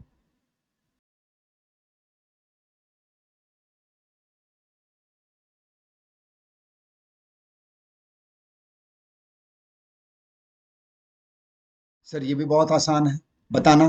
टोल्ड क्या है? Transitive verb. तो ट्रांजिटिव वर्ब के बाद प्रीपोजिशन नहीं चाहिए, सो टोल्ड मी होना चाहिए। ही told me when I asked him about the money, he told me that he had spent it. Okay, अब इन्फॉर्म्ड भी नहीं आएगा, क्योंकि इन्फॉर्म्ड भी ट्रांजिटिव वर्ब है, तो टू नहीं लेता। ही एडवाइस्ड मी, उसने मेरे मेरे को सुझाव नहीं दिया। ओके, उसने तो मुझे बताया, तो ही टोल्ड मी।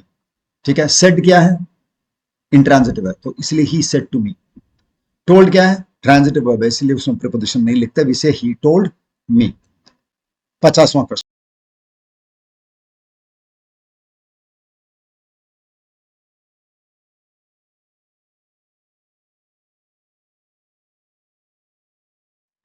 सर बड़ा आसान है, यहां पर में सिंस का मीनिंग आ रहा है चूंकि। तो चूंकि आ रहा है, ये एडवर्ब तो नहीं है। एडवर्ब होने पर क्या हो जाता है उस समय से लेकर अब तक, तब तो हमको प्रेजेंट परफेक्ट टेंस चाहिए। लेकिन यहां से सर ये तो कंजंक्शन की तरह यूज किया। जब कंजंक्शन की तरह यूज करते हो तो फिर टेंस से कोई मतलब ही नहीं है। तो चुपचाप से वो सही है, सिंस यू आर इंटरेस्टेड सही है, कुछ नहीं करना। अगर सिंस हमारा एडवर्ब की तरह यूज होता तो मैं परफेक्ट टेंस यूज करने की कोशिश करता। 2019 में सिनोनिम का क्वेश्चन आया था, पेनिटेंस।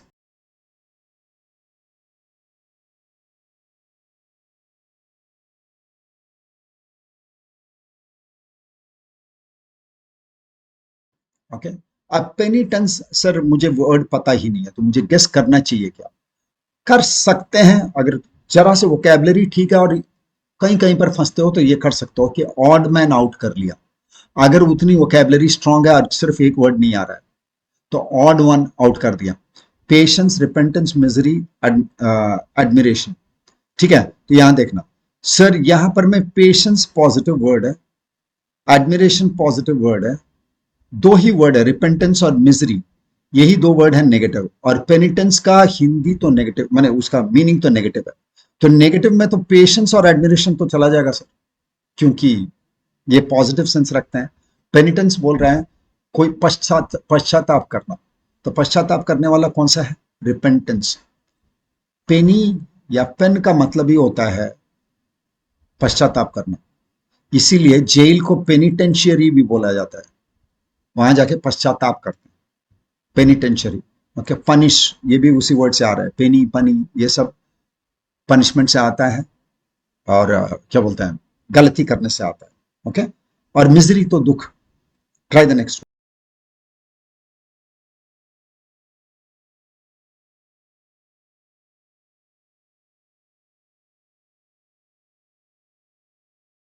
फिर पथेटिक तो सर नेगेटिव वर्ड है, मान लो मीनिंग ना भी आए, पथेटिक का मतलब बहुत ही खराब। ओके, मान लो मीनिंग ना भी आए, याद भी ना आए, नेगेटिव वर्ड है, तो आंसर भी नेगेटिव ही होना चाहिए। ठीक है, देखो बताओ कौन सा है? सर डल तो नेगेटिव है, लेकिन पथेटिक मतलब बहुत खराब, तो ये नहीं हो सकता। पिटीफुल मतलब दयनीय हो सकता है। इनसिग्निफिकेंट का मतलब है उसका वजूद ही नहीं है, तो वजूद वाली बात नहीं है यहाँ पर, मैं खराब होने का बात है, तो इनसिग्निफिकेंट नहीं होगा। क्यूरियस तो सर जिज्ञासु होना वो नहीं होगा, तो कौन सा है? Pitiful. Try the next question, find synonym questions. Try this.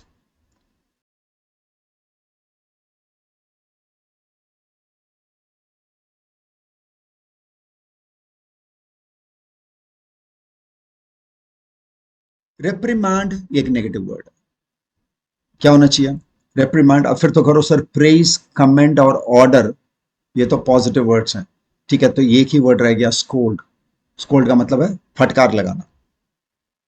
Blithe,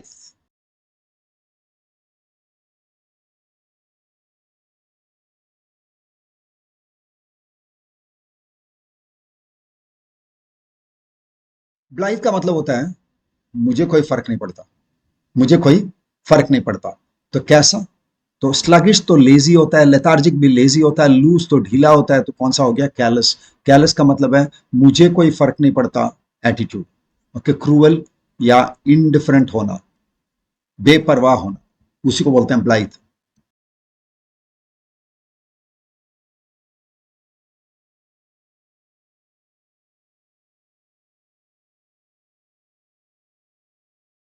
synonym क्या होगा? इजी है सर। प्लायबल तो ओबीडियंट होता है, तब तो ये ओबीडियंट भी चला जाएगा। कंप्लायंट का मतलब भी ओबीडियंट ही होता है, तो एक ही वर्ड रह गया जो नेगेटिव वर्ड है। रिकैल्सिट्रेंट मतलब स्टबर्न, बहुत जिद्दी, रिकैल्सिट्रेंट। फीकंड एक पॉजिटिव वर्ड है।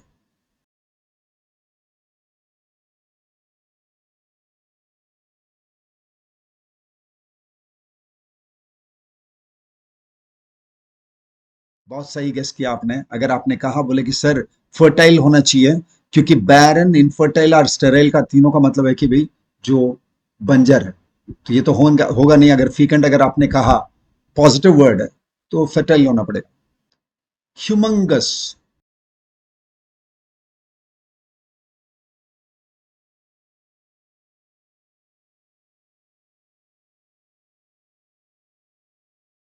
बहुत इजी है सर, मैंने ऑड वन आउट कर दिया। टाइनी, प्यूनी दोनों तो छोटे छोटे होते हैं, तो आंसर नहीं हो सकता, क्योंकि ह्यूमंगस दो दो आंसर तो नहीं हो सकता एक क्वेश्चन के लिए, ठीक है, तो ये दो तो नहीं होगा। अब जाइगैंटिक या मेजर में से कोई एक होना चाहिए। ह्यूमंगस का मतलब होता है बहुत बड़ा, विशाल, ठीक है। मेजर, और मेजर इंपॉर्टेंस वगैरह के लिए यूज करते हैं, ह्यूमंगस वगैरह साइज के लिए यूज करते हैं। ओके, फिर आता है 2019 में आया था क्वेश्चन तुम्हारा एंटोनिम का, विशियस। विशियस नेगेटिव वर्ड है, तो हमको आंसर क्या चाहिए? पॉजिटिव। कोशिश करो।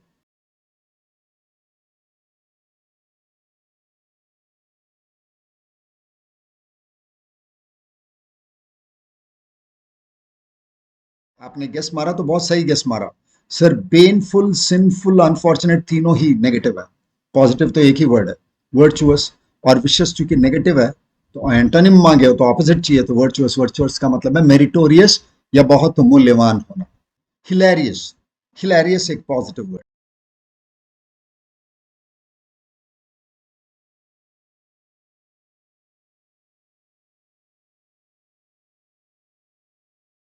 क्या होना चाहिए? आप बोलोगे सर पॉजिटिव वर्ड है तो हैप्पी, ब्लाइथ और मेरी तो पॉजिटिव वर्ड्स हैं, नेगेटिव वर्ड एक है सैड, तो यही आंसर है। एब्सोल्युटली इसी तरीके से करना है। क्वेश्चंस करो 5 एंटोनिम का। पहला क्वेश्चन,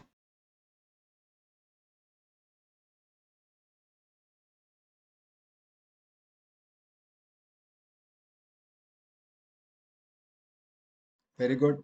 एनकरेज तो पॉजिटिव वर्ड है, तो ऑपोजिट लिखना होगा। तो सर परसुएड, कोक्स और कोर्स तीनों का मतलब तो वही होता है, एनकरेज करना, ठीक है, तो ऑपोजिट क्या है? डिसुएड करना, डिस्करेज करना।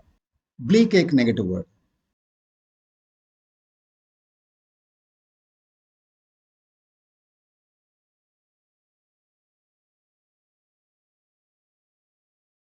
तब तो सर इसमें पॉजिटिव चाहिए, तो positive word gloomy, sorrowful, dark तीनों ही तो नेगेटिव हैं, तो चीयरफुल आंसर हो जाएगा, क्योंकि एंटोनिम चाहिए। वैनिटी एक नेगेटिव वर्ड है।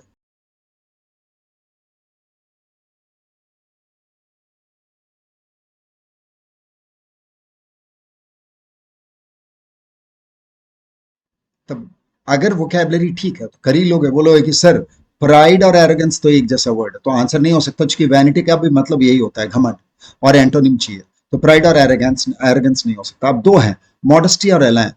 इसमें से मैं पिक करना चाहता हूँ, दो में मैं फंस रहा हूँ, तुक्का मारना चाहता हूँ, ठीक है, मारो ना।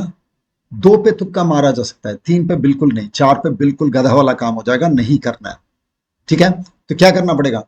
मॉडेस्टी, विनम्रता, वैनिटी का मतलब है घमंड, मॉडेस्टी का मतलब है विनम्रता, एलैन का मतलब है टैलेंट,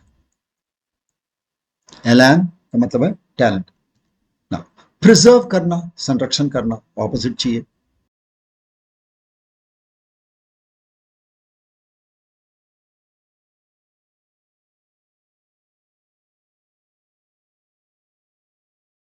वेरी गुड, बहुत आसान, डिस्ट्रॉय।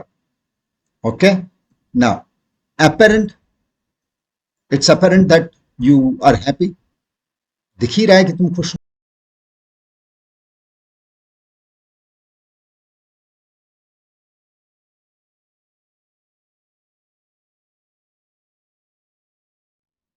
क्या होना चाहिए ऑपोजिट? हो गया सर, लूसिड, ऑब्वियस, क्लियर तो एक ही मीनिंग हो गया, तो ऑब्सक्योर होना चाहिए, मतलब ये तो छिपा हुआ है। अपेरेंट दिखना, ऑब्सक्योर छिपा होना। ना, fill in the blank question आया था 2019 में। Again fill in the blank, cloze test दोनों एक जैसे हैं। क्या करना है, पूरे सेंटेंस को पढ़ना है, सेंटेंस से क्लू उठाना है, ग्रामर यूज करना है और वो वर्ड ढूंढना है। ठीक है, क्लू को कैसे यूज करेंगे? क्लू से पता लगाएंगे कि नेगेटिव है या पॉजिटिव है ब्लैंक, उसके अनुसार वर्ड को ढूंढ लेंगे। ओके, देखो, ही डैश ए हीनस क्राइम। सर हीनस तो बहुत ही बुरा क्राइम, नेगेटिव वर्ड है। ठीक है, तो नेगेटिव वर्ड है और कैसे लिखना पड़ेगा इसमें, देखा, क्राइम किया होगा तो करने को क्या वर्ड लिखते हैं?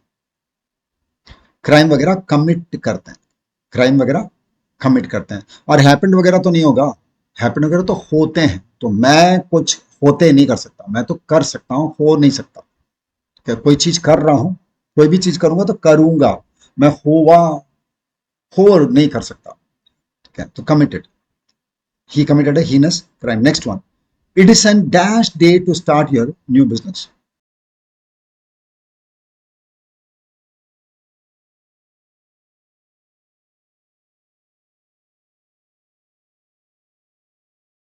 सर एन देख लिया मैंने, तो तुरंत मुझे समझ में आ गया कि वॉवल से ही शुरू होना पड़ेगा। चलो, हाँ, और न्यू बिजनेस बोल रहे हो तो अच्छा दिन होना चाहिए, पॉजिटिव वर्ड चाहिए। ऑकेजनल नहीं होगा, ऑकेजनल मतलब कभी कभी।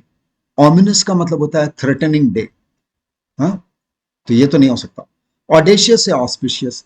सर ऑडेशियस भी नेगेटिव वर्ड होता है, अग्रेसिव, बोल्ड। ठीक है, ऑस्पिशियस शुभ, तो it's an auspicious day. Next one, 5 fill in the blank questions for practice. Practice वाले 5 क्वेश्चन करते हैं, पूरे सेंटेंस को पढ़ना समझना, उसके बाद करना। कुछ सेंटेंसेस टफ है, कुछ sentences easy.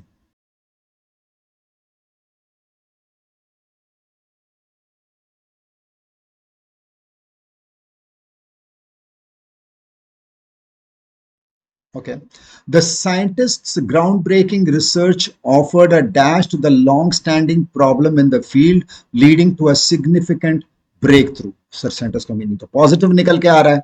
Okay, a dash research offered, scientists का groundbreaking research offered a dash to the long-standing problem. तो प्रॉब्लम के लिए सोल्यूशन होगा, प्रॉब्लम के लिए सोल्यूशन होगा, तो सोल्यूशन टाइप का वर्ड चाहिए यहाँ।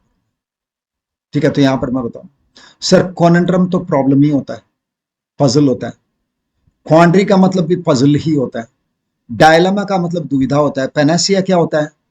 सारे दुखों का मेडिसिन, ये तो जानते हो। तो panacea, offered a panacea to the long standing problem. Very good, अगर आपने चूज चूज किया तो 60 सेकंड। ये दोनों जरा से टफ है, आगे क्वेश्चन हल्के हो जाएंगे। मैं चाहता हूं कि जरा टफ क्वेश्चन भी करो, जरा हल्का क्वेश्चन भी करो, ताकि प्रैक्टिस अच्छा हो जाए।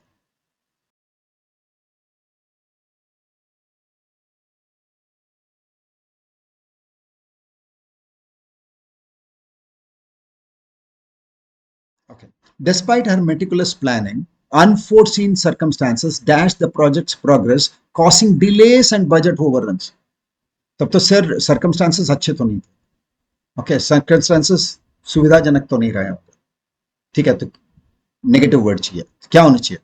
Hampered, facilitated, streamlined, expedited. Sir hampered, hampered का मतलब है ऑब्स्ट्रक्टेड, एक्सपीडाइटेड मतलब फैसिलिटेटेड, जल्दी जल्दी करने को मौका दिया, वो काम नहीं हुआ। फैसिलिटेटेड स्ट्रीमलाइंड तो हो नहीं सकता, hampered. Try this question.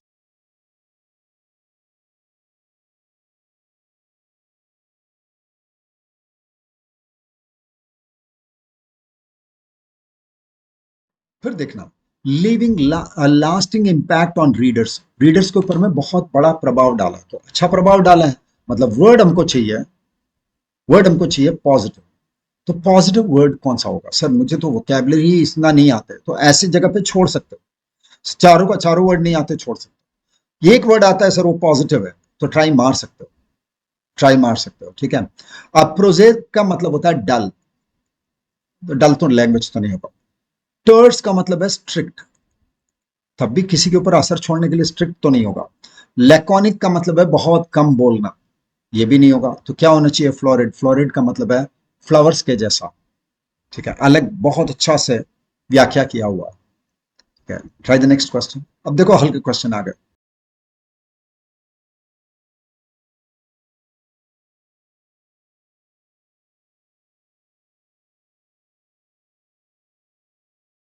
Okay. As the deadline approached, the team's efforts made the target resulted in a final product that exceeded all expectations. उम्मीद से भी बेहतर निकला, तब तो अच्छा ही वर्ड लिखना पड़ेगा। परफेक्टरी हाफ हार्टेड होता है, डेजल्टरी हाफ हार्टेड होता है, लैकडाइसिकल हाफ हार्टेड होता है, या डल होता है। तो ऑपोजिट क्या होना चाहिए, कंसर्टेड एफर्ट्स, पूरी ताकत जो लगा दी थी, कंसर्टेड पूरे एक साथ मिलकर ताकत लगा दिया था, वो एक्सपेक्टेशन से भी बेहतर रिजल्ट दे दिया। क्वेश्चन करो 65।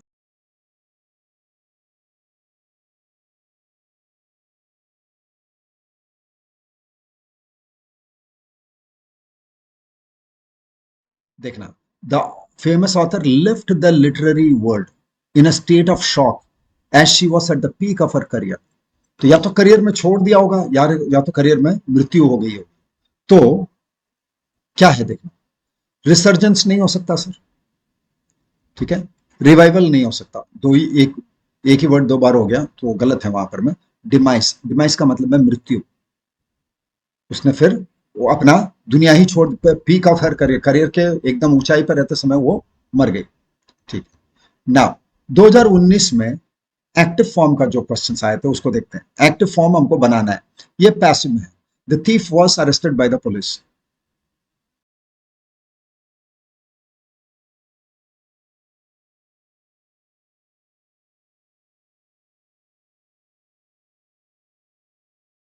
क्या होना चाहिए, was arrested sir simple past tense का पैसिव है, तो सिंपल पास्ट टेंस हमको सेंटेंस में चाहिए। वर्ब को देखकर हम समझ जाएंगे कि सिंपल पास्ट हमको चाहिए, ये सिंपल पास्ट का पैसिव है, हमें चाहिए सिंपल पास्ट का एक्टिव। ओके, तो क्या लिखना पड़ेगा, the police arrested the thief, the police arrested the thief. Sir has arrested, had arrested लिख नहीं पाऊंगा क्योंकि यहां पर मैं ये सिंपल पास्ट टेंस का पैसिव है। वर्ब को देखकर पहचानना है कि किस टेंस के लिए ये पैसिव है, तो बहुत आसान हो जाता है एक्टिव ढूंढना। 5 वॉइस फॉर प्रैक्टिस, ये वाला करो। Let the house be clean, ये तो सर इंपेरेटिव का पैसिव वॉइस है, इंपेरेटिव का पैसिव वॉइस है।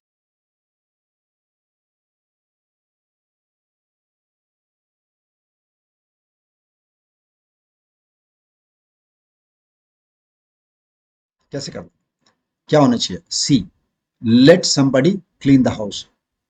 Okay, somebody should clean the house नहीं होगा, ओके नहीं होगा, क्योंकि ये अफर्मेटिव सेंटेंस है और ये एक्चुअली इंपेरेटिव सेंटेंस का पैसिव है। तो इंपेरेटिव सेंटेंस का पैसिव इंपेरेटिव में ही होना पड़ेगा। So let somebody clean the house. Okay, यहां क्या है, let the house be cleaned by somebody. Okay, so let somebody clean the house. इसका बताओ,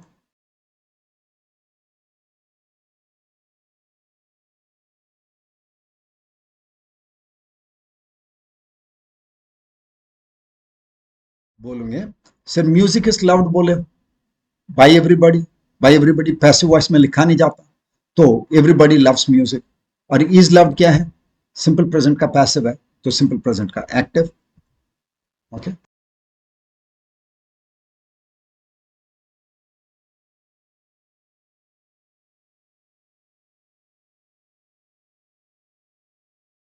सर ये तो इंटरोगेटिव सेंटेंस है। whom was the prize given to by the president, हाँ, was the prize given to, sorry prize subject है और object हमारे पास दो हैं, प्रेसिडेंट और हूं, तो ये ऑब्जेक्ट है, ठीक है, तो इसको प्रेसिडेंट को सब्जेक्ट बनाना पड़ेगा।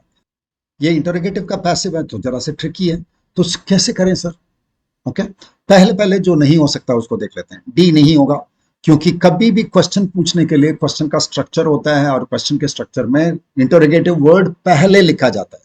कभी भी लास्ट में इंटरोगेटिव व्हेन, वेयर, व्हाई वगैरह लास्ट में नहीं लिखेंगे, जब भी लिखेंगे तो शुरुआत में ही लिखेंगे। इंग्लिश का स्ट्रक्चर है, तो डी तो नहीं हो सकता।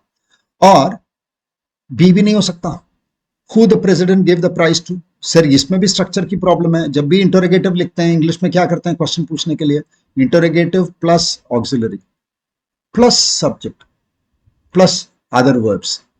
ठीक है, पहले एक ऑक्सिलरी वर्ब चाहिए, ऑक्सिलरी वर्ब यहां नहीं है, तो बी भी गलत है। अब दो ऑप्शन है हमारे पास, सी भी है, ए भी है, और दोनों हो सकते हैं।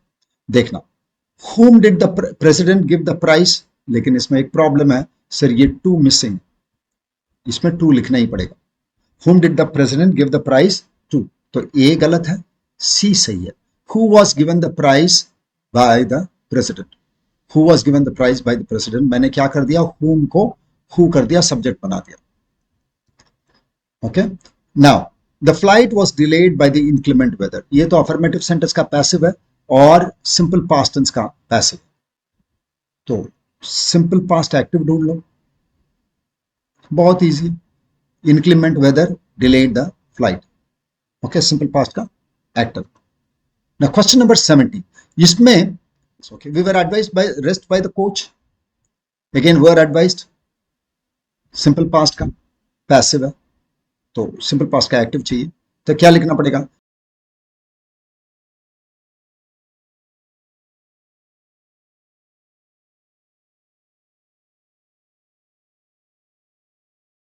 द कोच एडवाइज्ड अस, अच्छा the coach advised us rest. तो इसमें हमको बताना है incorrect word, incorrectly spelled word. Okay, तो इनकरेक्टली स्पेल्ड वर्ड कौन सा है, बहुत ही इजी है सर। मैंशन सही है, एक्सटेंशन सही है, परसुएशन सही है, ये गलत है। ऑस्टेंटेशन, ऑस्टेंटेशन दिखावा, TATION है। नेक्स्ट, ये भी आया था, इसमें कौन सा इनकरेक्टली स्पेल्ड है, फर्स्ट वाला। प्रैक्टिकल तो CAL होता है, प्रैक्टिकल तो CAL होता है। ठीक है, तो पहला वाला इनकरेक्टली स्पेल्ड है। अब 10 क्वेश्चन करते हैं हम स्पेलिंग्स के। ओके, इसमें इनकरेक्टली स्पेल्ड वर्ड कौन सा है,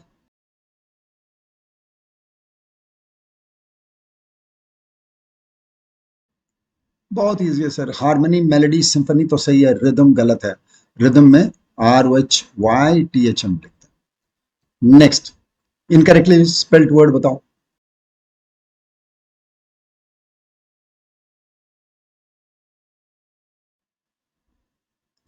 अकरेंस सही है, रेकमेंड सही है, नेसेसरी सही है, अकोमोडेट गलत है, डबल एम आता है, ये गलत है, ये इनकरेक्टली स्पेल्ड वर्ड है।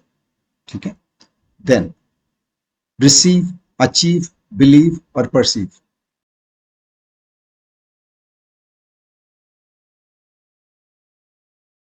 हमें सिखाया ही जाता है स्पेलिंग में कि ई के बाद आई लिखना पड़ेगा, जब भी स्पेलिंग आए तो ई के बाद आई लिखना है, आई के बाद ई लिखना नहीं है।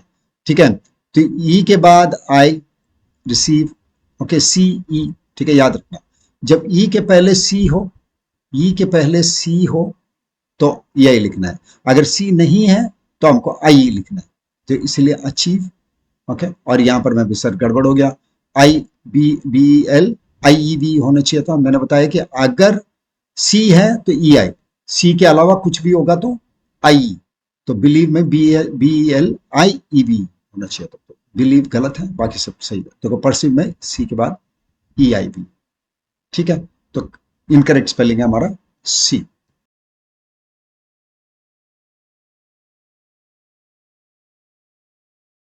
ठीक है, ओकेजन सही है, ऑक्यूपेशन सही है, ऑक्यूलर सही है, ओमिशन में OMI होना था, इसमें SS होना चाहिए।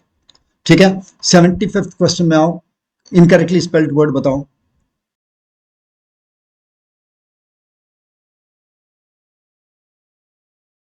इसमें सर इनकरेक्टली स्पेल्ड वर्ड सी है। एम्बेरस में क्या होता है, EMBARRASS होता है, याद रखना, RRASS एम्बेरस में होता है, बाकी सब सही है। इनॉकुलेट का मतलब वैक्सीनेट करना, मिसपेल और इररेजिस्टिबल सब सही है। इसमें बताओ,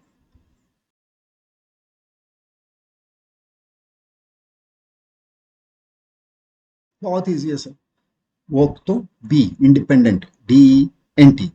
ओके,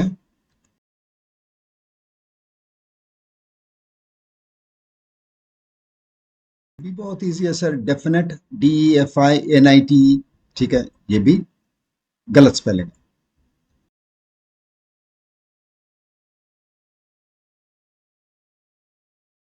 फिर argument, committed, existence, proliferate. Committed में MM और T, तो ये भी गलत है, ये बाकी सब सही।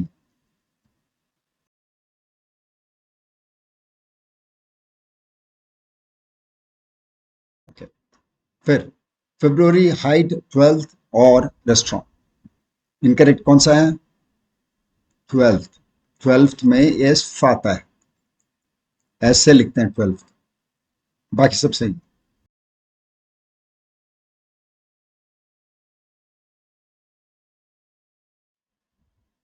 इसमें बताना सर, ये तो बंगलो, ये गलत स्पेलिंग है, बंगलो में लिखते हैं BUNGALOW।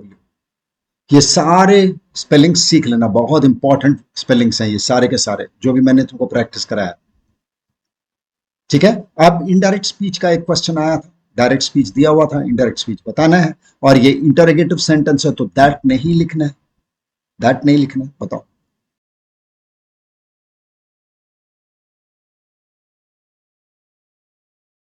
So he said to me what are you doing, क्या होना चाहिए? He asked me what I was doing. Second, very good.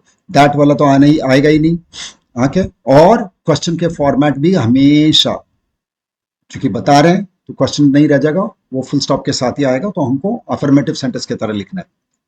5 indirect for practice करो। She said I will help you with your work.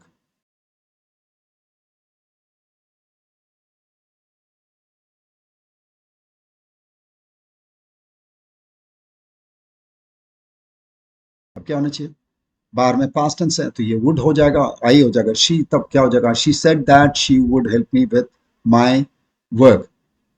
You बोला है, यहाँ तो object नहीं है, तो मैं मी सोच लेता हूँ, मी सोच करके चेंज कर रहा हूँ, तो she said that she would help me with my work. Then he said I do not like chocolates.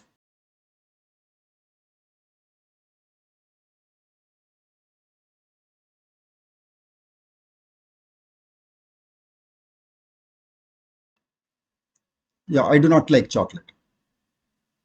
Said, क्या होना चाहिए?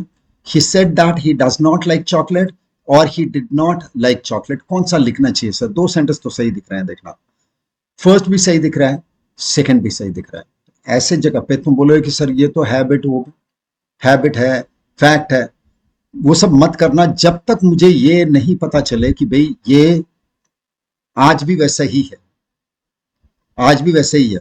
ठीक है, अगर ऐसा नहीं मालूम हो तो चुपचाप से नियम लगाओ, बाहर में पास्ट टेंस होगा, इसको सिंपल पास्ट टेंस में चेंज कर दूंगा, तो मैं सेकंड ही चूज करूंगा, ही said that he did not like chocolate. Okay, still अगर मान लो यहां लिखता है ही सेड टुडे, मान लो यहां लिखा होता ही सेड टुडे, तब तो मैं इस सेंटेंस को डू नॉट में ही, सिंपल प्रेजेंट टेंस में ही रखता, क्योंकि बाहर में क्या लिखा है? ही सेड टुडे, आज बताया, तो बदलेगा नहीं। लेकिन जब टुडे नहीं लिखा है तो ये तो पता नहीं है कि भाई उसका उसका आदत बदल गया है कि नहीं, अभी चॉकलेट पसंद करना शुरू कर दिया कि नहीं। तो इसीलिए will go with the rules, बाहर में पास्ट टेंस है, डायरेक्ट स्पीच का टेंस को बदल देंगे। 83, इसमें भी इंटरोगेटिव है देखना, और लेकिन इसमें इंटरोगेटिव वर्ड नहीं है। जब इंटरोगेटिव व्हेन, वेयर, व्हाई वगैरह नहीं होता तो क्या करते हैं? इफ या वेदर से लिखते हैं, दैट अभी भी नहीं लिखते, इंटरोगेटिव के साथ दैट नहीं लिखना है। अब दे आस्क्ड,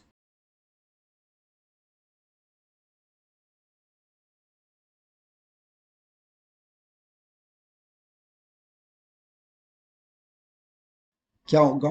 फिर सर आपको स्टेटमेंट की तरह लिखना है, तो कैसे लिखेंगे? दे आस्क्ड मी वेदर और if I was coming to the party. If was I coming और वेर आई कमिंग नहीं होगा, लिखेंगे they asked if I was coming to the party. ये सही है, आस्क्ड मी भी लिख सकता हूँ, मी है ही नहीं किसी में। The teacher said finish your work, homework by tomorrow, ये तो इंपेरेटिव है।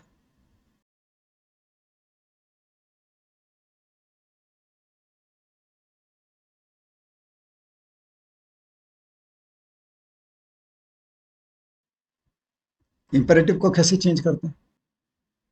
ऑर्डर्ड, एडवाइस्ड, ये सब जोड़ लेते हैं वर्ब में। बताओ। टीचर ने क्या, finish your homework by tomorrow, तो टीचर क्या करी होगी? इंस्ट्रक्ट ही की होगी, तो सेड वाला तो लिखेंगे नहीं। अब बताओ। Teacher instructed us to finish our homework by the next day, sir ये तो सही है। लेकिन इसका प्रॉब्लम देखो, teacher instructed that finish your work, sir that नहीं आता। इंस्ट्रक्टेड के बाद 2+V1 लिख देते हैं। इंपेरेटिव सेंटेंस को इंडायरेक्ट करते समय भी 2+V1 लिखते हैं, दैट नहीं लिखते। कुछ जगहों को छोड़ के दैट नहीं लिखते, 2+V1 ही लिखते हैं, मान के चलो। Okay, the teacher instructed us to, और यहां दैट नहीं लिखना है। ओके, और ये हो सकता था, लेकिन अस टू फिनिश्ड लिखा हुआ। ठीक है, देन शी एक्सक्लेम्ड, ये तो सर एक्सक्लेमेटरी सेंटेंस है। What a beautiful painting this is, यहां देखना क्वेश्चन मार्क नहीं है, ये क्वेश्चन नहीं है, ये एक्सक्लेमेशन। तो क्या लिखना पड़ेगा?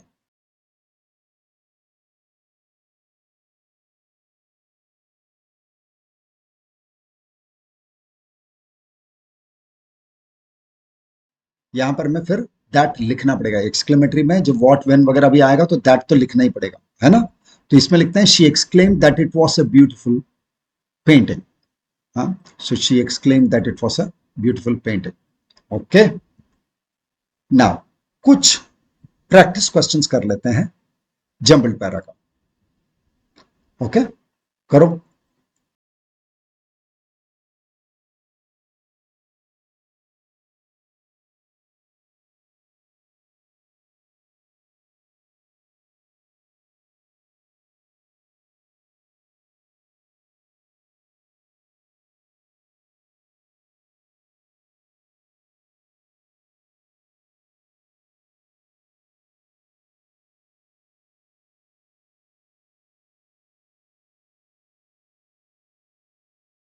क्या होगा इसका?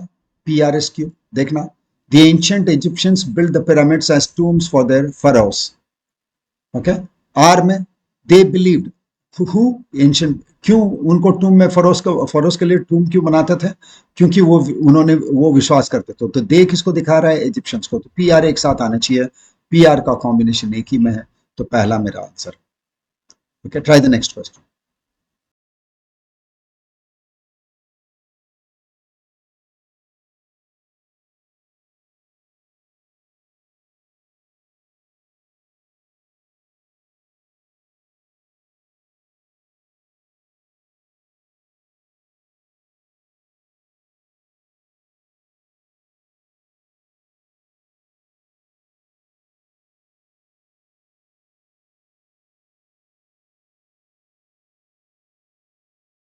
इसका आंसर क्या होगा?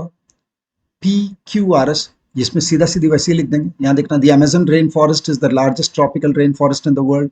It is home to an incredible diversity of plants and animals. The Amazon rivers flows through the rain forest. Rain forest को यहाँ पर मैं आपने इंट्रोड्यूस किया।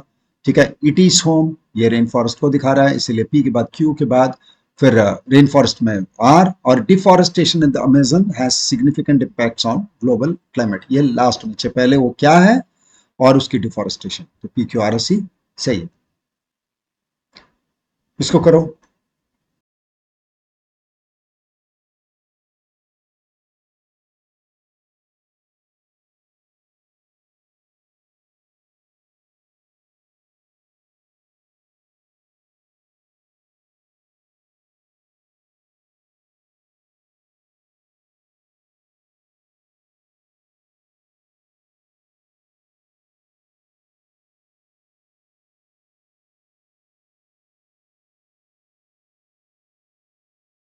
इसका क्या होना चाहिए? PQSR।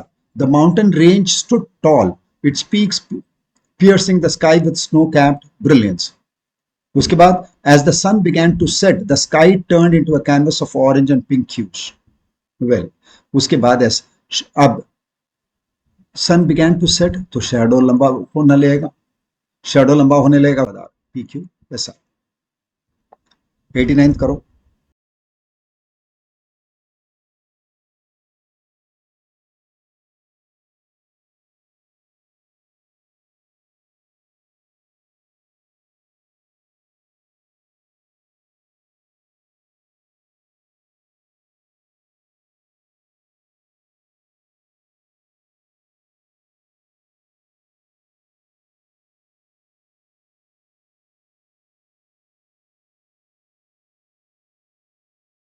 इसमें देखो, इसमें भी VQRS लिखेंगे कैसे?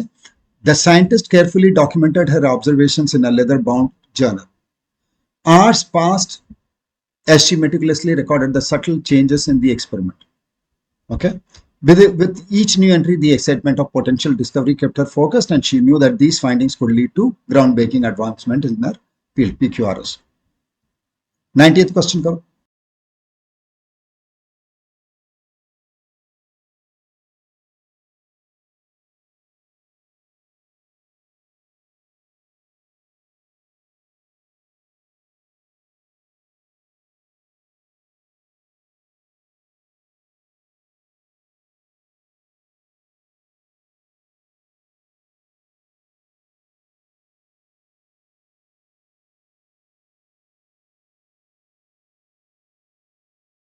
इसमें कहां से शुरू होगा? क्यू से शुरू होना चाहिए. The conductor raised his baton, the hall fell silent, anticipation filling the. Baton वो छोटा सा स्टिक जो रखते हैं कंडक्टर, म्यूजिक जो बजाते हैं, ठीक है, उसको बोलते हैं baton. Okay. As the conductor raised his baton, the hall fell silent, anticipation filling the. पी में the orchestra played in perfect harmony, each instrument adding to the symphony's beauty. S, the audience sat mesmerized, completely absorbed in the music. Okay. पहले ऐसा आना चाहिए, उसके बाद are आना चाहिए. यस, लास्ट में नहीं होगा क्योंकि फाइनल नोट तो लिखा है, लेकिन उस सेंटेंस को पढ़ना. The final note lingered in the air, हवा में ठहरा रहा final note. A moment of pure magic before the applause erupted, मतलब ताली पीटने के पहले कुछ समय रह गया था, तो मतलब पहले एस होगा, उसके बाद आर होगा. The audience sat mesmerised, completely absorbed in the music ebb and flow. ऐसे क्यों कि pure magic before the applause erupted. Applause तुरंत तुरंत क्यों नहीं शुरू हो गया? क्योंकि वो मेस्मराइज्ड बैठे हुए थे, वो मंत्र मुग्ध बैठे हुए थे. उसके बाद उनको होश आया कि सिम्फनी खत्म हो चुका है. तो QPSR. वेरी गुड क्वेश्चन किया. ओके. और let's do 5 fill in the blanks. ठीक है, ये करो. कैसे करना है? पूरे सेंटेंस को पढ़ना है, मीनिंग उठाना है, नेगेटिव पॉजिटिव सोचना है, ग्रामर यूज करना है, और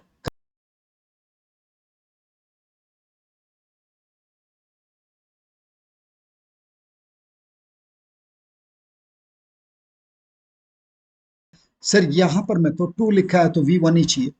ओके, तो सेंटेंस पढ़ते हैं. The scientist was able to dash the results of the experiment after several trials. कई बार कोशिश करने के बाद replicate the results of the experiment. Okay. Experiment के रिजल्ट्स को तभी वो ये कर पाया, रेप्लिकेट कर पाया, बार बार हुआ, तब उसके बाद में लिखना शुरू करेगा. अच्छा ये करता हूं तो ये होता ही होता है. ठीक है. So replicate the results of the experiment after several trials, काफी ट्रायल्स के बाद उसका सही हुआ. ऑब्जर्व लिख सकता था, लेकिन ऑब्जर्वेशन तो हर बार ही करोगे, ठीक है, लेकिन सेम रिजल्ट आना, उसके लिए एक ही चीज को रिप्लिकेट कर करके देखना पड़ेगा कि क्या यही होता है, चेंज तो नहीं हो जाता कोई चीज. नेक्स्ट, द एथलीट्स डेडिकेशन पढ़ना.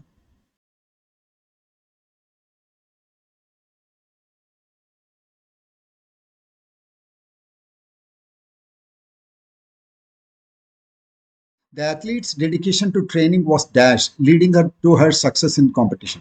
कैसा होना चाहिए? क्योंकि सक्सेस मिल गई उसको, तो वो प्रेज वर्दी रहा होगा या या आलोचना के लायक. तुम बोलोगे सर प्रेज वर्दी रहा होगा तो कमेंडेबल.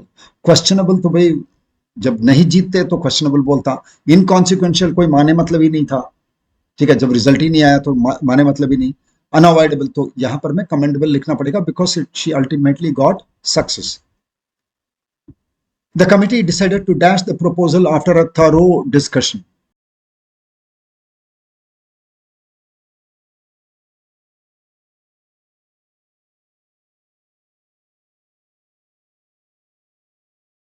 ठीक है, पूरा डिस्कशन के बाद, ठीक है, थरो डिस्कशन के बाद क्या किया, उतनी अगर पूरी अच्छा डिस्कशन हो गई तो क्या करेंगे? अप्रूव करेंगे, रिवाइज करेंगे, डिसमिस करेंगे, इग्नोर करेंगे. ठीक है सर, सेंटेंस को पढ़ करके तो कोई नेगेटिव चीज तो लग नहीं रहा, तो पॉजिटिव ही लिख देते हैं. Approve. The committee decided to approve the proposal after a thorough discussion.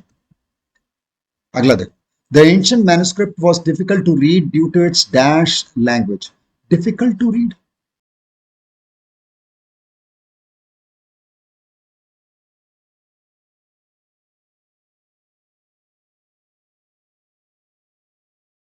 तो लैंग्वेज कैसा रहा होगा? इजी टू अंडरस्टैंड, बहुत सुंदर लिखा होगा, या समझने में दिक्कत होगी?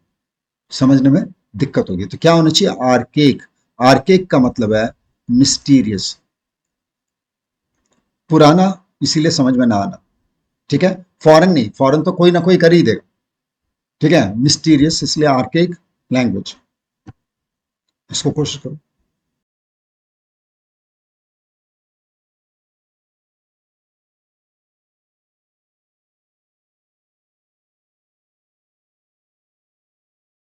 फिर देखो, for its originality and depth.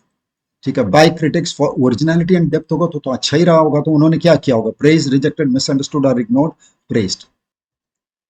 Okay, one word substitution करो। A person who is excessively concern with minor details and rules, छोटी छोटी चीजों में नुक्स निकालता है।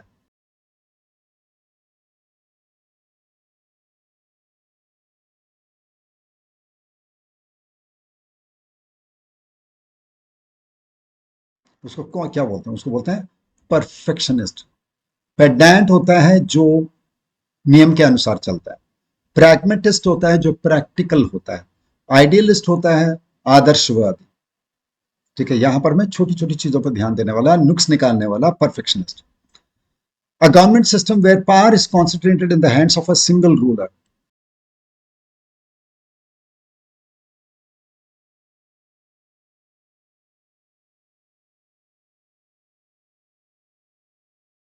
Okay. तो सिंगल रूलर के पास होगा तो क्या बोलेंगे? मोनार्की बोलते हैं या ऑटोक्रेसी बोलते हैं? ऑटोक्रेसी बोलते हैं। मोनार्की राजा होता है, ही इज अ किंग। अब उनके नीचे में बहुत सारे, लेकिन अगर मान लो राजा ऐसा हो जाए कि कोई मिनिस्टर वगैरह नहीं रखा है, उसी की बात, सब चीज उसी की है, जो सोचता है जो करता है, तो वो ऑटोक्रेसी है, डिक्टेटरशिप है। ये डिक्टेटरशिप के लिए लिखा है, सिंगल रूलर लिखा है, बाय अ किंग नहीं लिखा। The practice of lending money at unreasonably high interest rates.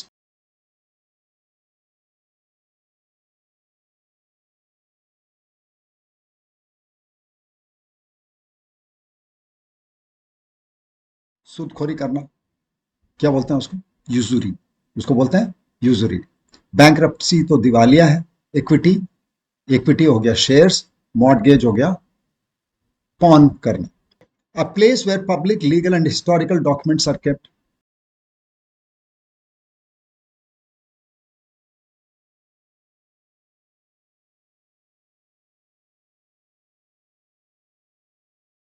जहां पर मैं public legal and historical documents are kept, उसको हम बोलते हैं आर्काइव्स।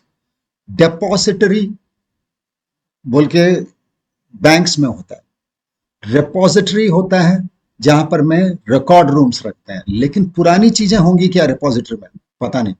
ठीक है, यहां पर मैं लीगल भी, हिस्टोरिकल, सारे पब्लिक डॉक्यूमेंट सब अगर रखते हैं तो उसको बोलते हैं आर्काइव्स। सब तरीके का डॉक्यूमेंट्स रखने वाली जगह को आर्काइव कहा जाता है। लास्ट क्वेश्चन में आ जाओ। अ person who speaks several languages fluently.